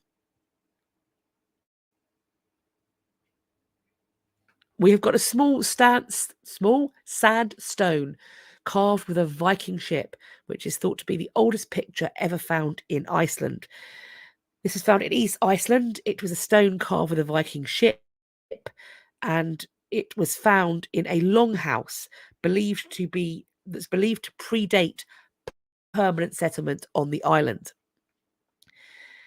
The archaeologist leading the excavation said that the stone was found in the wall of the older cabin. These carvings of ship, we are told, are quite common in Nordic countries, usually carved in bone, wood, or stone. But this is the first drawing of a ship that he knows of to have been found in Iceland, and it must be the oldest drawing in the country. So archaeologists have been returning every summer since 2015. The longhouse that they found this in is among the largest to be found in Iceland, and it's also the richest longhouse ever excavated. They found 92 beads, 29 silver objects, including Roman and Middle Eastern coins. There's an even older longhouse beneath the settlement that's thought to date back to around 800 AD. We are told the absence of domesticated animal bones is the most noticeable feature of the older structure. Quote, my theory is that the older longhouse was a seasonal hunting camp operated by a Norwegian chief who outfitted voyages to Iceland to gather valuables and bring them back across the sea to Norway. Of these valuables, there may have been walrus ivory, because in 2019, DNA analyses and radiocarbon dating confirmed that Iceland was previously inhabited by a North Atlantic subspecies of walrus that's now extinct. Archaeologists used survey equipment this spring to scan a large area around this roundhouse, and they have discovered evidence of additional structures and boat burial sites. So more things potentially to find and to learn about. What was it for? A game piece, a token for luck, all things that have been, I believe, suggested. And I suppose without seeing it in context, hard to know. But if more comes out about it, I will, of course, let you know. The Codex Manesse has been added to UNESCO's Memory of the World Register. Oh, that's bigger than I expected. That slide's a bit funny. I'm going to read you the article. I don't know whether the slide looks like that, but at least it's a pretty picture. This is it was created in the 14th century, and it's known for, this manuscript is known for having 134 beautiful images in it. It's also known as the Great Heidelberg Book of Songs. It's regarded as one of the world's most famous books, and it can be accessed digitally worldwide. If you want to check it out, it's of course linked in the article that's linked as a part of this. And this is slide number 26. So it's article number 26. Weirdly, it doesn't look like that for me on my screen. I've got the full thing. I don't know why it's done like this. So you can check out what's going on here, and it's been being added to the Memory of the World programme, which was launched in 1992 with the goal of safeguarding documents of universal value and making them accessible to the public. So the admission of this codex was decided upon in Paris by UNESCO's executive board on the 18th of May 2023. Also in the linked article, you will see the other texts that have also made it into the Memory of the World Register. What you're seeing here in this image is two people on horseback. The woman in the veil is holding what looks like a falcon. So it appears to be a hunting scene, and it's very lovely.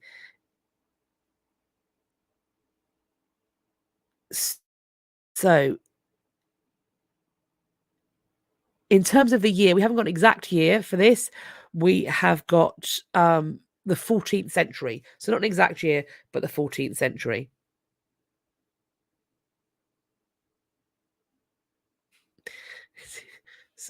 Criminal offensive side-eye. For those of you who are not on TikTok. This one is a regular slide, so there we go. Medieval music wasn't only supposed to be beautiful to listen to, we are told. Quote, in the Middle Ages, music wasn't necessarily supposed to be something beautiful and complex. It had practical purposes. A research project called Benedictamus, Musical and Poetic Creativity for a Unique Moment in the Western Christian Liturgy, circa 1000 to 1500, has spent its time investigating the vocal exclamation Benedictamus Domino and its importance to the creation of music in female religious environments. This term in Latin means "let us praise the Lord," and it's part of sacred ritual. Examining the way in which women and men of the religious movement of the Devotio Moderna created music for this exclamation in masses and rituals, it has been found to have a very special particular function, namely to unite the singer with God. Quote, the aim of the music was to evoke the right emotions in the singers so they would personally connect to the divine.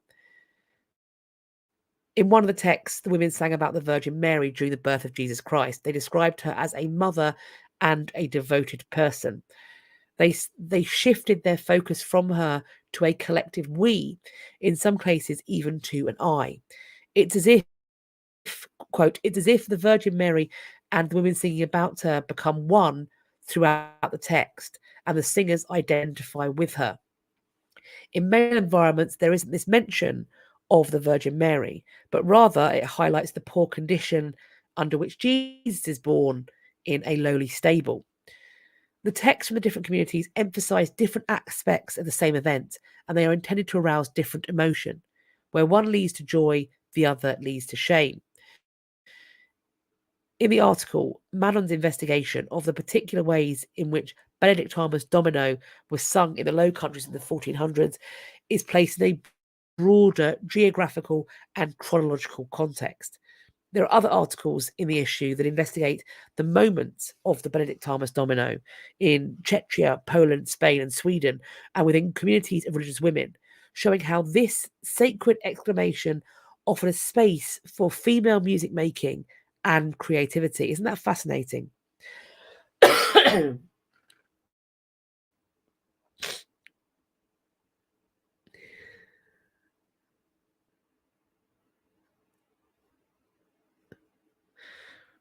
We're staying with religious art. This one is a 15th century altar panel that's returning to a museum 44 years after it was stolen, thanks to a keen-eyed researcher. This was stolen from the York Gallery in 1979, and it's set to be returned due to an auction house researcher. This is known as the Nuremberg School Panel, and it dates to around 1480. It's double-sided, and it depicts saints that are important to the Bavarian town of Nuremberg. It was one half of a pair donated in 1955, and it was due to be sold at Duke's Auctions, England, before similarities with the York counterpart were spotted. The auction house did the right thing, and did you notice a surprise in my voice there? And decided to pull the lot at the last minute and ask the art lot register. So they volunteered. Well done, auction house, well done. To investigate the panel, the register works on a pro bono basis, and they concluded that this is the one that had been stolen 45 years ago. Quote, we work a lot with the Art Loss Register to identify stolen pieces of art and regularly cross-check all auction catalogues to make sure no pieces of art are stolen on their database. This is from a partner at Duke. So if you are auctioning something or looking to buy some antiquities, maybe Duke's is the place to go, because it seems like they actually care. How amazing. Duke's had come to auction off the panel after examining the contents of a house in the Southampton area. The vendor knew nothing of the panel's background, inheriting it from their father. It's thought that the original collector most likely brought it to a market or another auction house without knowing its provenance. When they told the daughter the painting was stolen 50 years ago, she was quite happy to simply return it to the museum. No money changed hands at all. We're grateful for her to being so straightforward about it. It was transported north, where it's going to be checked and conserved by York Art Gallery specialists before it's reunited with its sister piece. Quote, we are delighted this piece has been found and returned to York Art Gallery. If you're in York and you get a chance, when it goes back on display, let us know what you think when it gets back to where it needs to be.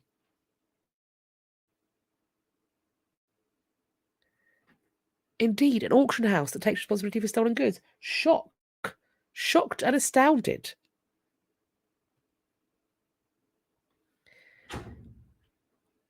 We have got some news. Oh, my little boy's awake. Oh dear. Why have we woken up? I think his daddy's going to come out and give him a little snuggle. Hopefully soon. So we have got another find here. As this was human remains in a burial, I wasn't quite sure. I couldn't quite see them. So I'm I wasn't sure if it could see human remains in it. So I'm not going to share the image, obviously, but this is the news. They have found a pre-Hispanic mummy or mummified remains surrounded by coca leaves on top of a hill in the capital of Peru. This is, they found a skeleton with long black hair lying face up, its lower extremities tied with rope, braided from vines of vegetable origin. There are stones surrounding the mummy, buried 1 meter or 3 feet down. Baby Dr. Cat is going to be 3 in September, and he has lots of words. Most of them are, that's a bad choice, mummy. Mummy, that's a bad choice. Mummy makes a lot of bad choices. Those bad choices are usually when I tell him he can't have something or put something in his mouth that he wants to, or that he has to stop throwing things out of his window. Apparently that's a bad choice on my part.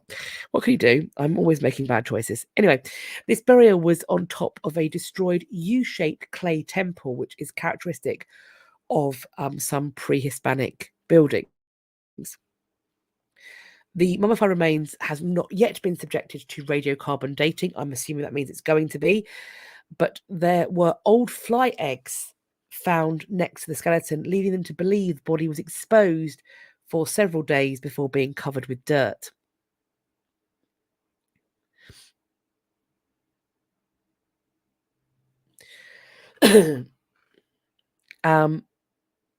Pieter van Dalen, who is a professor at the Universidad Nacional Mayor de San Marcos, who's an expert on the archaeology of the Peruvian coast, but who wasn't actually involved in this project, has said that the rope binding found on the lower extremities is an example of the pattern that is seen in ceremonies. That he cited there was another mummy found in a different area of Lima whose body was also tied with vegetable ropes. The hill, which has the remains of ancient mud walls, was a huaca, which is a Quechua word meaning oracle or sacred place. Quechua word, sorry. There are more than 400 huacas in Lima, according to the Ministry of Culture. And mummified remains, other pre-Hispanic remains, have been found in unusual places in the in place in the city. Workers installing natural gas lines or water mains have found mummified remains, sometimes children, inside large clay vessels. There are even case discoveries by residents. One Hipólito Tica, who found 3 pre-Hispanic mummies in a hole in the patio of his house. Can you imagine? You're like, I know what, time for a new patio, and you find 3 sets of mummified remains. I would be like, oh, I'm in trouble now. Bad times. And he kept quiet about them for a quarter of a century. Do you know what? I might too, because I think, how am I going? I've got some explaining to do. There are 3 bodies in my garden. But then in 2022, they were removed by archaeologists with the permission of Peru's Ministry of Culture.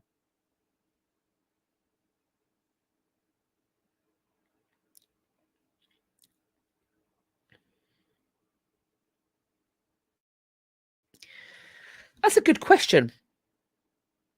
But no, probably not, because they could also be made of wool, right? Other fabric, perhaps silk ropes.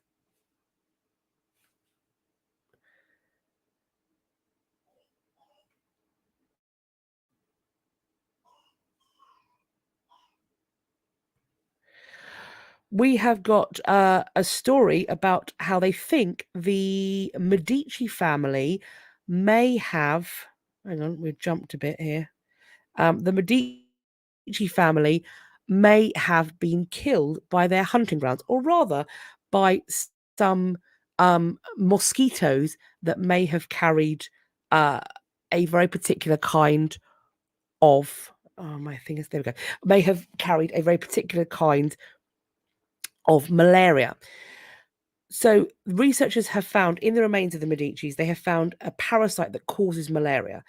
And the thought process is that where they hunted may have been the things that caused the problem. This is a new study published on the 18th of May by the Centers of Disease Control and Prevention Journal.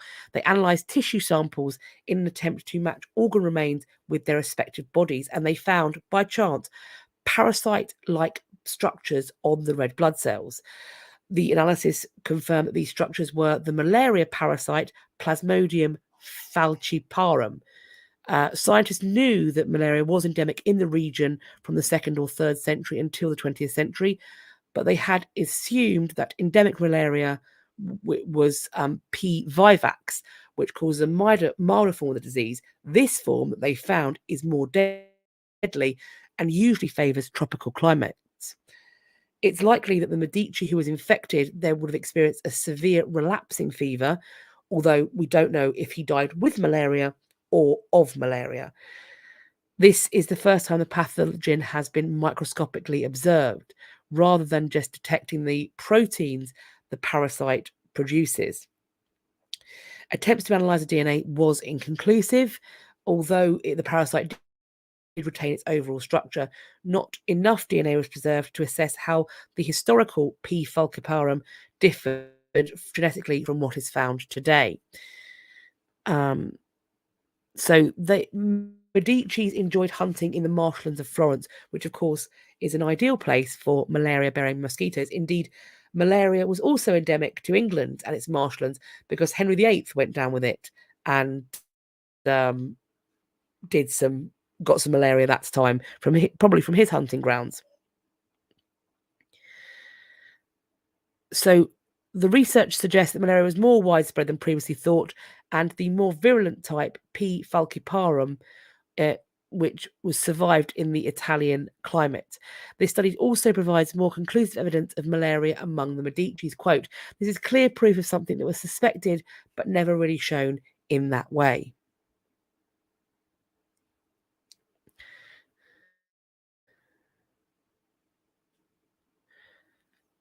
Malaria is very common in pre-modern Europe, to my understanding. I think the thing is that the type of malaria is what they are surprised about, because this is a type of malaria that's has a higher morbidity rate than the one that, I don't know, gives you a little sniffle.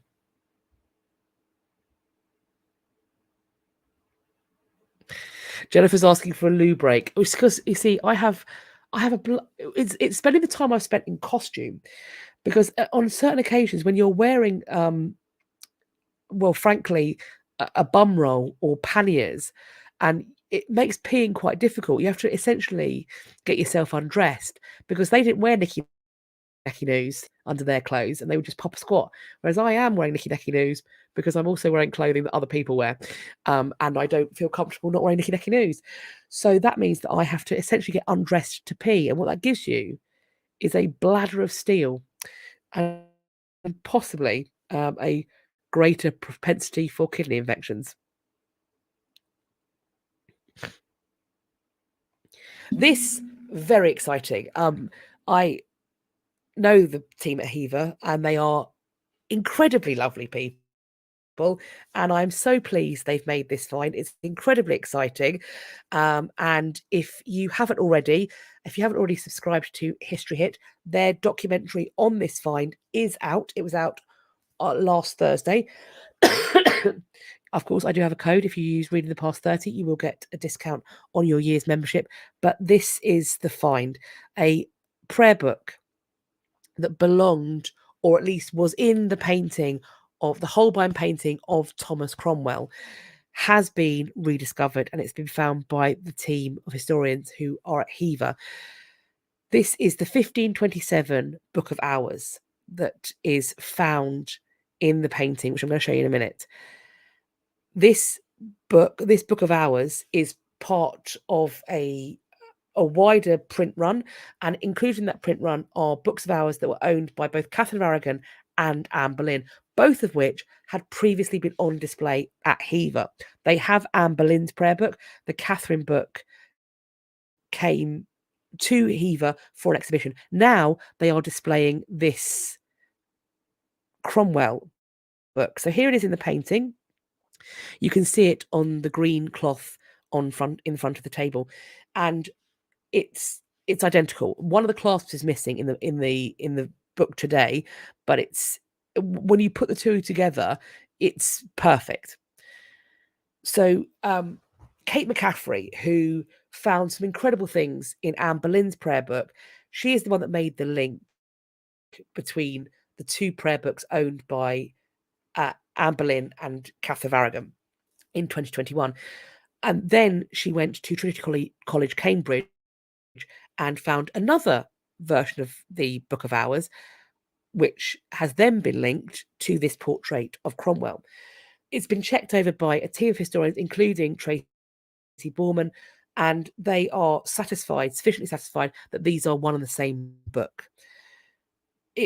Historians say this is the first time that a link has been made between these three prayer books, with its bejeweled silver gilt binding. This prayer book is going to be on display at Hiva Castle until November.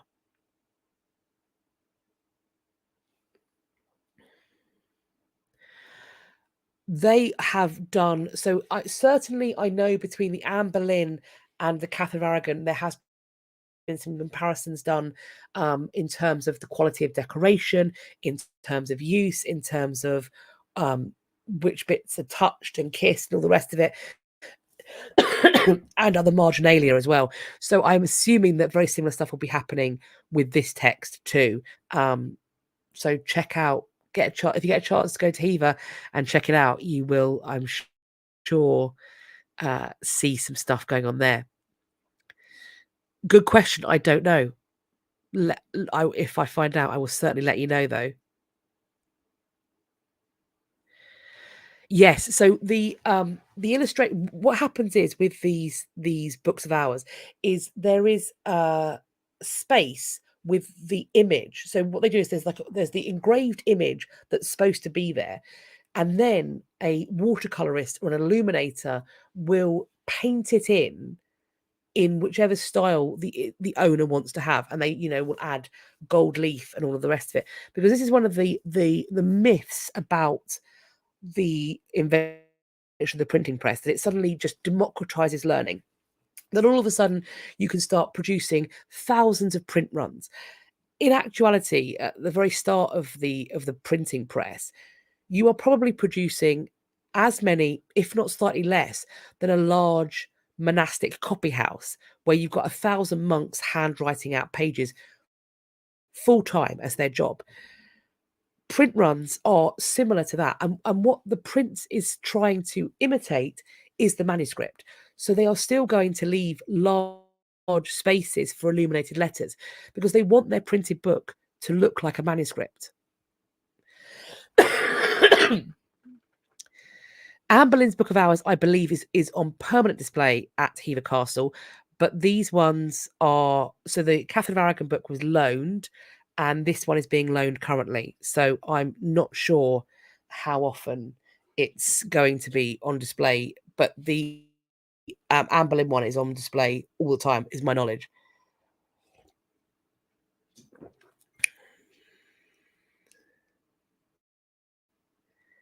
It's incredibly interesting that they all had these same books. Were they all potentially a gift from Henry? Did he bulk buy? Did he bulk buy? Laurie gets my pee pain. Yeah.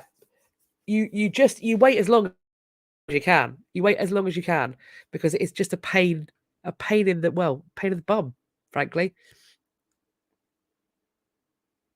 This is a very exciting find. We have a 17th century gold ring that has been found by a metal detectorist. This ring, we are told, was made to remember Sir Mark Guion of Great Maplestead in Essex. The research is done by a finds liaison officer, Laurie Rogerson, who realised that this gentleman's second wife's recipe book is still held by Essex Records Office. The find has shed light on Sir Mark and his family, that this was a man who, quote, clearly wanted to be remembered. This ring was engraved with a skull and the letters Sir M.G. KT and the date 20th of October 90. So it links to Sir Mark Guion, who died in 1690. So this is some kind of memento mori ring.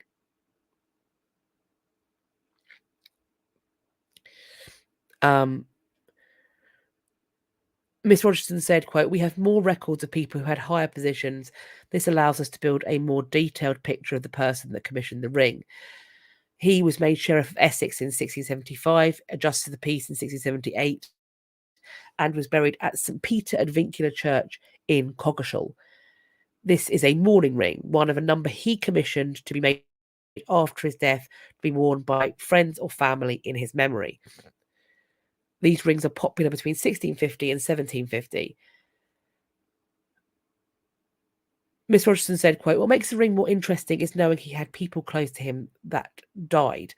He clearly wanted to be remembered, and mourning rings were an immediate way of telling loved ones, remember me, but also remember that your own life is fragile. Make the most of it. This find has been declared as treasure," this question again, "by the coroner, and Braintree Museum hopes to acquire it."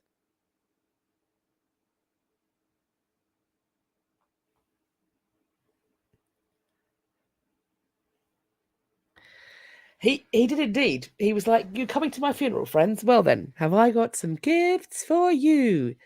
Also, can you imagine if you're like, "I don't really like the ring, but I feel obliged to wear it because he's dead and he's making me." A towering 18th century astronomical clock made by a clockmaker to King Louis XV is about to be auctioned, and it's expected that it might reach as much as $850,000. This clock, and when they say towering, it stands 10 feet tall. Bloody hellfire. Pardon me, sorry. It's going to be auctioned in Paris on June the 30th. This, we are told, is a once in a lifetime occasion. Nothing else like it has come to auction. Can you imagine 10 feet tall? That's a big old clock. So when it was last up for public sale in 1990, it fetched approximately 500 Swiss francs, which is around $758,000 in today's money. This sale is going to be taking place at Paris's Hotel d'Or, and so this clock's going to be on display there from June the 28th to June the 30th. Can you imagine? You buy this clock and then what? You put it in the back of your 2CV sticking out the back. This clock's got a wood case with a decorative urn. It's got a foam marble base, and it includes what's called a skeletonized movement, so that the inner workings of this clock are exposed in a glass cage with a mirrored backing. So it's got to be a beautiful thing. As for why it's so special, quote, it's a monumental astronomical clock with all the complications you could hope for. Not only to tell you sunset and sunrise, where the sun is in the zodiac and the phases of the moon, but also solar time and mean time. In other words, it has two different time indications. One is the time shown by the sun, which you see on a sundial. That is the time shown in the glass dial on the front of the clock. Above, on a set of turning rings on an urn, it tells mean time. That is the time indicated by a well-regulated clock. There's a difference which varies throughout the year. We're told the case is extremely modern. In the 1770s, it was just the moment when a fashion developed for sculpting wooden images and figures and columns which could be fixed onto a white wood ground and then gilt. And on this clock, you see exactly that. It was at the forefront of fashion. The clock is also marked with the name of some 49 locations that were used as observation stations during the passage of Venus in front of the sun in 1761 and 1769, which is a turning point in the history of astronomy. This allowed astronomers to more accurately measure the size of the solar system. And if that's not enough for the discerning clock collector, excitingly, we're told this thing still works. What an amazing thing. I'd be fascinated to know who buys it, who's got space for a 10-foot clock. Not me, but it's, it's beautiful. I think in a modern house, it might be somewhat overbearing, but if you've got the right place, fabulous thing. I hope it doesn't end up in a private collection. I hope it ends up somewhere where it can be seen by the public.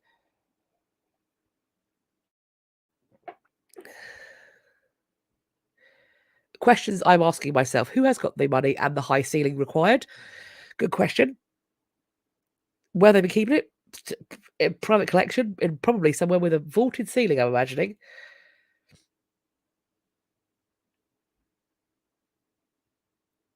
I mean, yeah, I agree. The question is, will it end up there? We shall see. I will update you if and when I find out.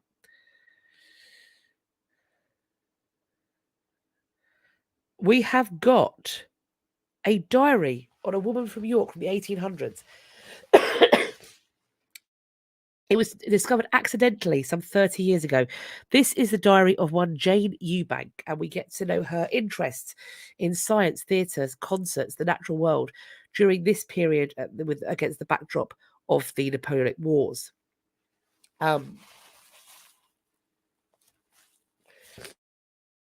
So it's going to be the focus of a conference. Which is open to members of the public.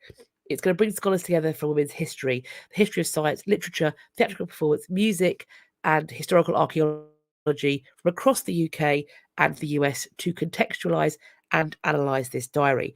This conference is called Science, Gender and Sociability in a northern city, and it's already taken place. It took place from the 8th to 10th of June. So when the findings of this conference are published, I will let you know. So this diary is very interesting. And who knows, perhaps it's going to be something similar almost to the Samuel Pepys diary. So this is between the years 1803 and 1805. So let's see what comes out of Jane's diary.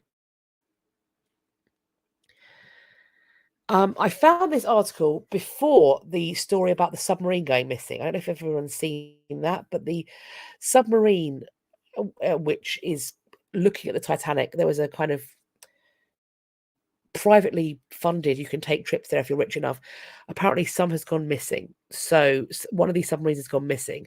So I will update you if and when there is some news on that. But in the meantime, they have found a megalodon tooth necklace in the wreck of the Titanic, but it's thought that this is probably going to have to stay where it's been found. This is a gold necklace with made from the tooth of a megalodon, and it's people are linking it to the necklace from the Titanic. Of course, it's not the same necklace, which was a fictional thing created for the film. This tooth necklace is, however, poignant. This images were taken during Magellan's massive investigation into this passenger liner that picked up the necklace. The firm behind it, Magellan, noted that members of the public are prevented from removing artifacts that were lost when the ship sank. This is due to an agreement between both the United States and the United Kingdom.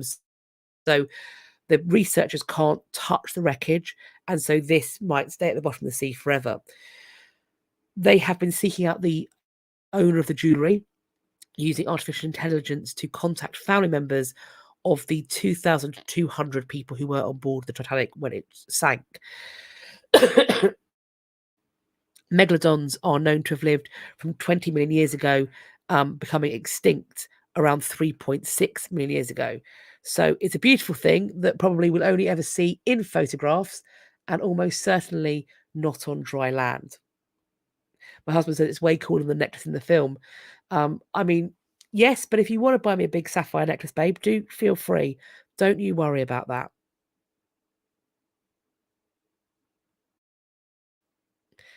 Yes, yes, absolutely. People have, in many ways, always been the same.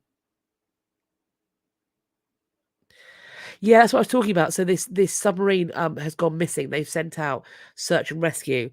Um, so yes,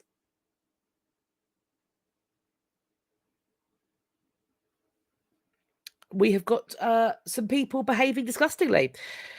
The DeSoto County Sheriff's Department and U.S. Army Corps of Engineers are going to start patrolling the Butler. Is that how you pronounce it? Butler Lake in Mississippi, because there are reports that looters have disturbed a Native American burial site, which had been revealed when the lake was drained for dam repairs. It's been reported that there is widespread looting of burial objects. There's been disturbance and desecration of human remains. This happened overnight between June 12th and June 15th. This site was previously obscured until the lake was drained. Quote, be it advised that under the Federal Native American Grave and Repatriation Act, any theft and or disturbance of Native American artifacts and burial objects is subject to federal prosecution, the DeSoto Museum said in a press release on Thursday. Each incident of theft subjects an individual to felony charges and a possible sentence of up to 10 years in prison for each occurrence and theft. Good. Get 'em. Anybody got a cool £2.25 million to spare? Because if you do, a Tudor property given by Henry VIII to Anne of Cleves is on the market. And look at that bedroom. Delightful. This is situated in Ditchling in East Sussex. East Sussex is a beautiful part of the world. It's called Wings Place, also called Anne of Cleves House. And it's one of the very few Grade 1 listed homes in private hands in this country. It's got many of remaining Tudor features. We are told, quote, there is a striking gable to the northern aspect with oversailing to the first floor, ornamental timbers and carved barge boards, tall brick chimneys, and leaded light casement windows. The house is described as being eminently picturesque in a watercolorist's way. The character continues inside, where there are 16th century inglenook fireplaces, 2 oak staircases, and exquisite oak joinery. The vaulted kitchen offers glorious views across the terrace and gardens, and the garden itself offers a sweeping outlook onto the South Downs National Park, which is beautiful as well. Toby Whitmore, who is the director of Jackson Stops Mid Sussex, adds, quote, Wings Place is simply extraordinary in every way. It's very rare to come across a property that has so much history. If only the walls could whisper the secrets of 1,000 years. From its striking Tudor frame to its secret priest hole. A priest hole! Wings House provides a one-of-a-kind opportunity. Sorry. Pardon me, sorry. A one-of-a-kind opportunity to call a property with such distinguished architectural and historical importance home. How fabulous. Fabulous. I think, do you know what, Gemma? I reckon if you've got 2.25 million, you can probably also afford a cleaner, and they can deal with the cobwebs. They need a very special cleaner to deal with the ghosts. But look, I don't believe in ghosts, except for the ones that I have encountered in my life. But apart from that, I don't believe in ghosts. But I think, if they're friendly, then I mean, to be fair, if these walls did start whispering, I'd be up that chimney like a rat up a drain pipe.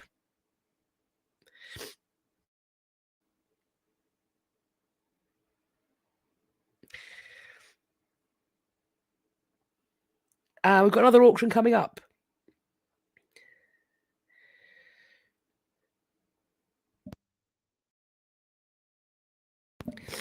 I found the mute button for when I cough. Forgot about that until now. This, we are told, the stuff of legend. $20 million worth of treasures from the Rothschild dynasty is going to be auctioned, the first auction of its kind.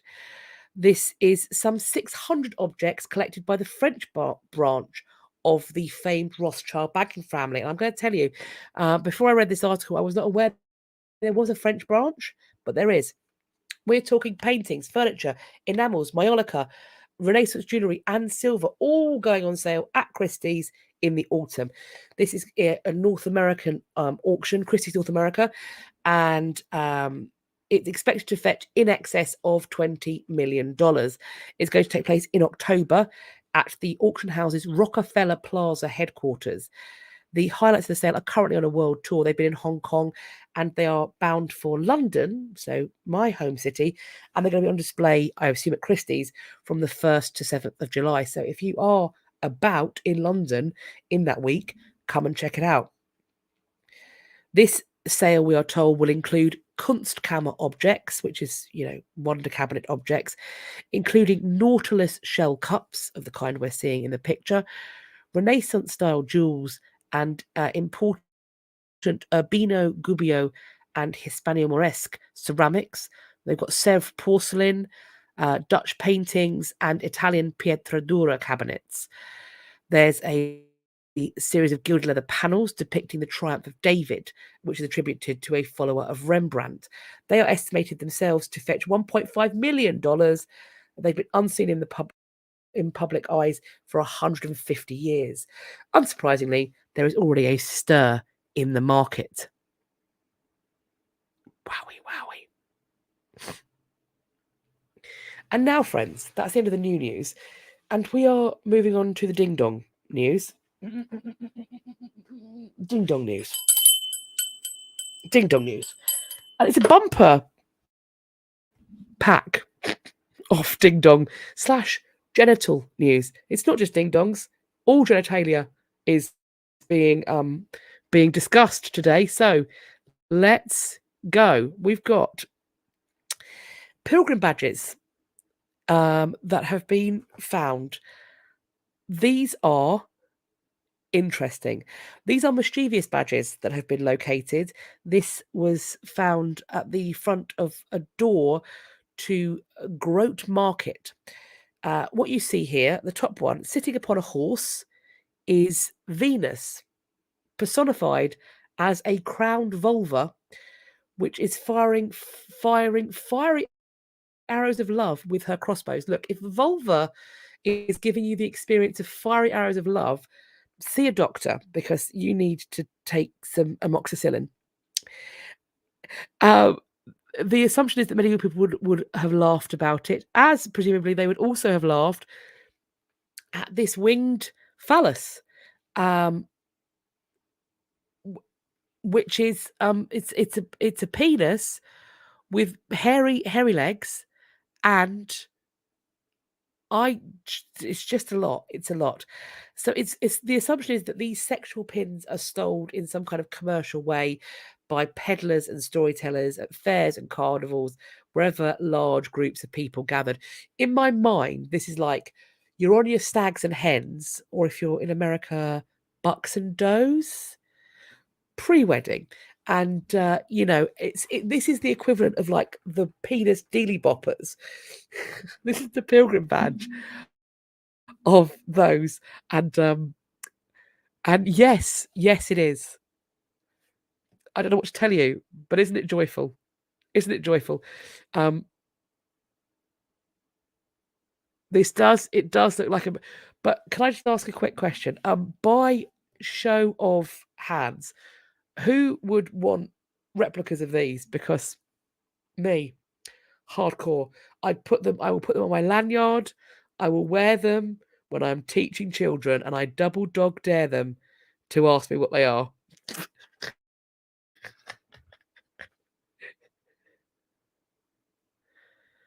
I don't know if the wings are syphilis, because they do say, don't they, a night with Venus and a lifetime with Mercury. And Mercury is got the winged heels of Mercury. Is it a comment on being riddled? Interesting. Right. So let's see who can. If anybody knows anybody who makes replicas, I hope this would be hilarious. I don't know. Exactly. I don't know. I think it's a good shout. Is it some kind of like remembering? Like these are pilgrims badges. You've got fiery arrows coming out of a fufa, and you've got a winged, hairy penis. Are we perhaps? Is it a comment on being riddled? See, people are saying these do well at the Renaissance fair, or sorry, Renaissance fair as you call it. People buy them for their husbands. Someone with a good 3D printer. Yeah, I did call it. I did call it a fufa. Yeah.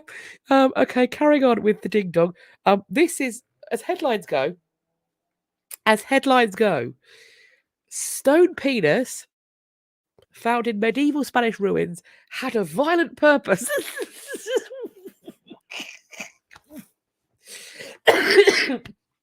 That sent me. So this is the end of the 15th century when revolts against Spanish nobility are raging. These uprisings get so intense that castles are destroyed. So 500 years later, people are working on the ruins of this tower, and they have found some discoveries. We are told that phallic symbolism is common in prehistoric artifacts, but experts do say that it's less common in finds from the medieval era. Well, the badges disagree. Despite their erotic and obscene meanings today, I mean, and humorous, willies are funny, let's be honest, the phallus was likely used as a symbol of masculinity, violence, and weapons. I mean, that just looks like a kosh. This symbolism may have been related to these uprisings, so it's thought that this artifact being found in the ruins was likely used as a tool for sharpening weapons. So, but questions about the tower and its artifacts do remain. The team is hoping to answer these questions during ongoing excavations. Maybe they'll find out why people were sharpening their blades on a willy. I mean, keep your pecker up, that's all I can say. This one is, they're telling me it's a penis. I'm not gonna I'm not going to lie to you. I've looked at these. I've looked at various versions of this in various angles, and I don't.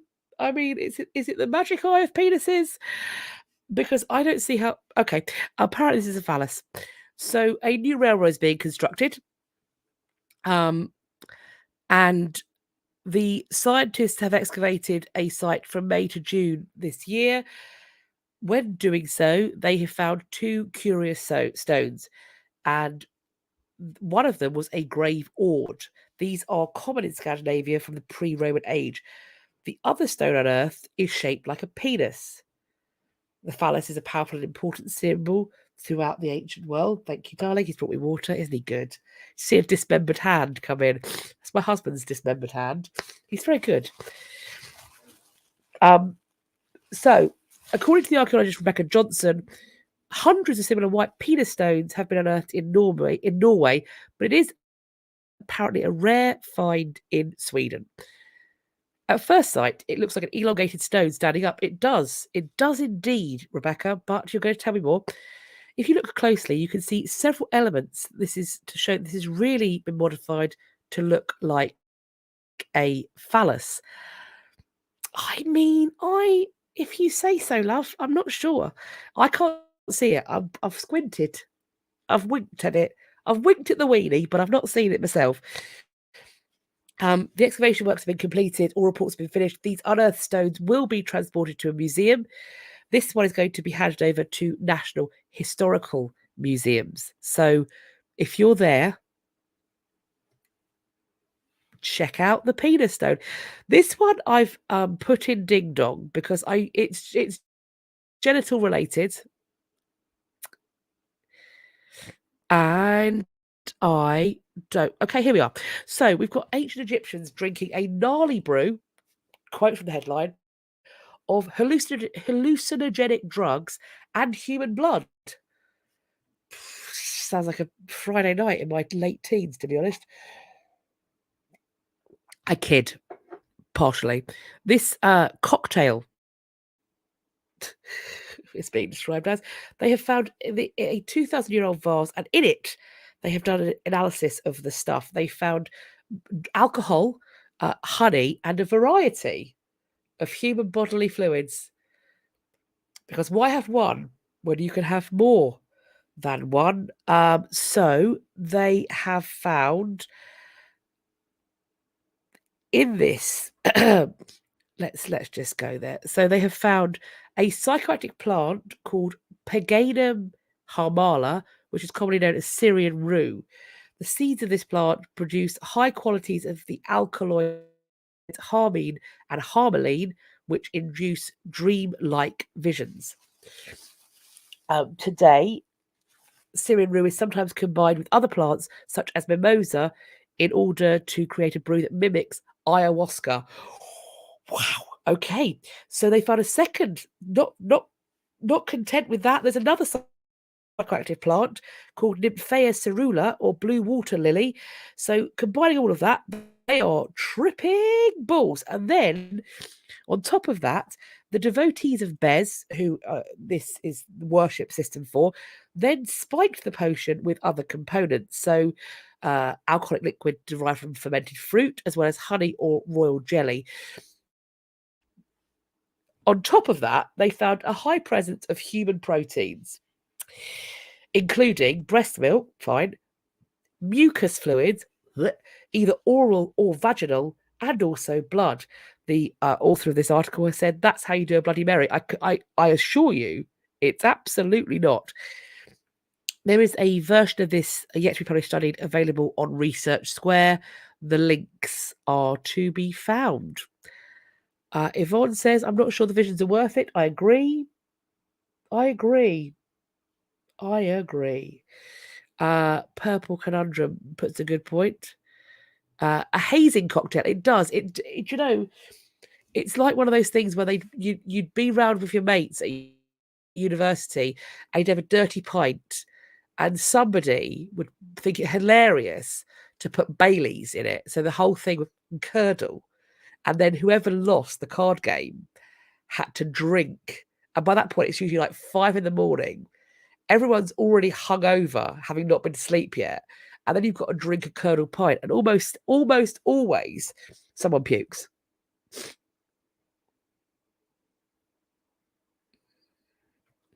On to events and exhibitions.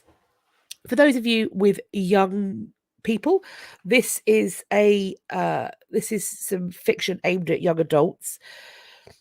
This is The Bones of Berka, unraveling the mystery of a female Viking warrior.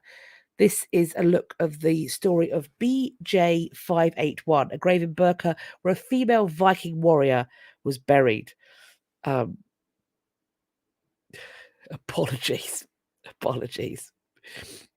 Oh yeah, also I should have said on that last one, this is a no eating portion. Too late now. Apologies. That's gonna I've put that warning together. Not unclear in the article. So it's imbibed by members of the cult, priests, general people.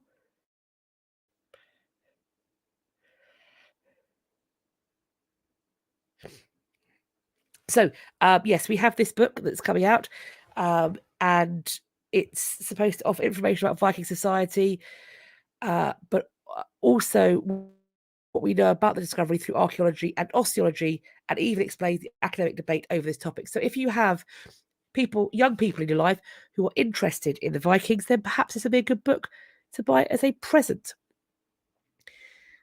Do you want to check out the Roman world? Well, you can. If you go to the link that is posted here, both in the description box and the Opera Pinboard, you will get a chance to go on and check out this network model of the Roman world. You can play around with it and have a good time.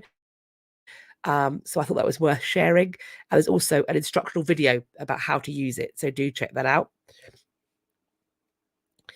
And now we've got an exhibition. As always, if I've been able to find the accessibility information for the exhibition, that is also linked both in the description box beneath the article, but also it's in the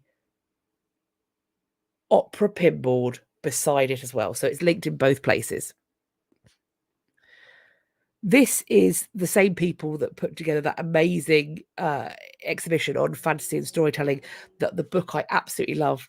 This is Play and Pastimes in the Middle Ages. And that's going to be open till August the 6th. If anybody gets a chance to go to this, do let me know what you think. The stuff I've seen in the exhibition, the images of things that are in there, it looks incredible. I wish I could go, but I'm not based in the States. But there's also a whole bunch of activities connected to this exhibition that are listed on this website. Family fun. So with the summer holidays coming up and you want things to take your kids to go and check out, this might be the ideal thing. Let me know what you think if you do get a chance to go. We have got Luxury and Power, Persia to Greece, that is on the British Museum until the 13th of August, 2023. We have got in this exhibition star loans as well as objects from the British Museum's collection. We're told this exhibition brings together exquisitely crafted objects in gold, silver, and glass. Whether covered as objects of prestige or disparaged as signs of decadence, the beauty of these Persian, Greek, and Hellenistic luxuries shaped the political landscape of Europe and Asia in the first millennium BCE, and their legacy persists in our attitudes to luxury today. Last, but by no means least, at the Louvre, the origins of the sacred image, icons from the Bodan and Varvara Kaneko National Museum of Art in Kyiv. So this is explicitly, we are told, about standing with Ukrainians. Quote, the war that Ukraine has been enduring since the 24th of February 2022 continues to represent a serious threat for the museums and heritage of this country, with its millennia-old history, whose treasures are at greater risk than ever. Through its action, the Musée du Louvre is seeking to contribute to the protection of Ukrainian cultural objects and fight against their illicit trafficking. To respond to this pressing need, since December 2022, Louvre staff have been collaborating with their counterparts at the museums in Kyiv to facilitate the transfer of 16 of the most emblematic works from the Ukrainian national collections to France in utmost secrecy. This is, to me, an ideal way of doing protection of goods in war zones, because whenever I talk about things need to be repatriated, I always get people saying, but what if the place is unstable? What if it's a war zone? How to protect these goods? This is how. This is how. You recognize that a nation's worst year, 2 years, decade is not a reason or excuse to claim its heritage as your own. It is a reason to support the protection and preservation of that heritage. It is a reason to display it as a commentary on what is going on in that country. But that does not mean ownership. You become a custodian. You become a foster carer for it, if you will. You are not adopting it. It doesn't become yours. And this, to me, is how it should be done. So, if you do get a chance to check it out and support this exhibition and publicize it on your social media, please do please do take the time to go and share this widely. So that is what I have for you thus far. Thank you all so much for joining. Thank you for the time you've taken in the chat. I have had a lovely time talking to you all. I'm sorry I've been a bit snuffly and a bit coughy, but hopefully by next time around, so in 2 weeks' time, I will be thoroughly recovered and the hay fever won't have gotten me. Fingers crossed. So please do make sure to like this video. Please share it with your friends. Please share my channel with your friends. Please make sure you are subscribed. Hit the bell icon and select all in the drop down so that YouTube will allegedly tell you when I've next uploaded on a Friday and also when I'm going live as well. It's great to have you here, and I would like to have you here as regularly as possible. It's also super helpful if you can put comments in the comment section, emojis or social glyphs. If we do, as we've done a few times, if an article particularly stuck out to you, think of what emoji connects to that for you and do pop it in the comment section so I can have a look at it later. I'd really appreciate that. So until our premiere live chat on Friday, I hope that you are all going to have a wonderful Monday if you are watching live, or indeed a wonderful day or week whenever you are watching this. For all of you, I hope that you do have a great week. I look forward to hopefully chatting with as many of you as possible in the live chat premiere on Friday. But until next time, do take care of yourselves and have a brilliant week and stay cool if it's hot where you are. For now, bye-bye.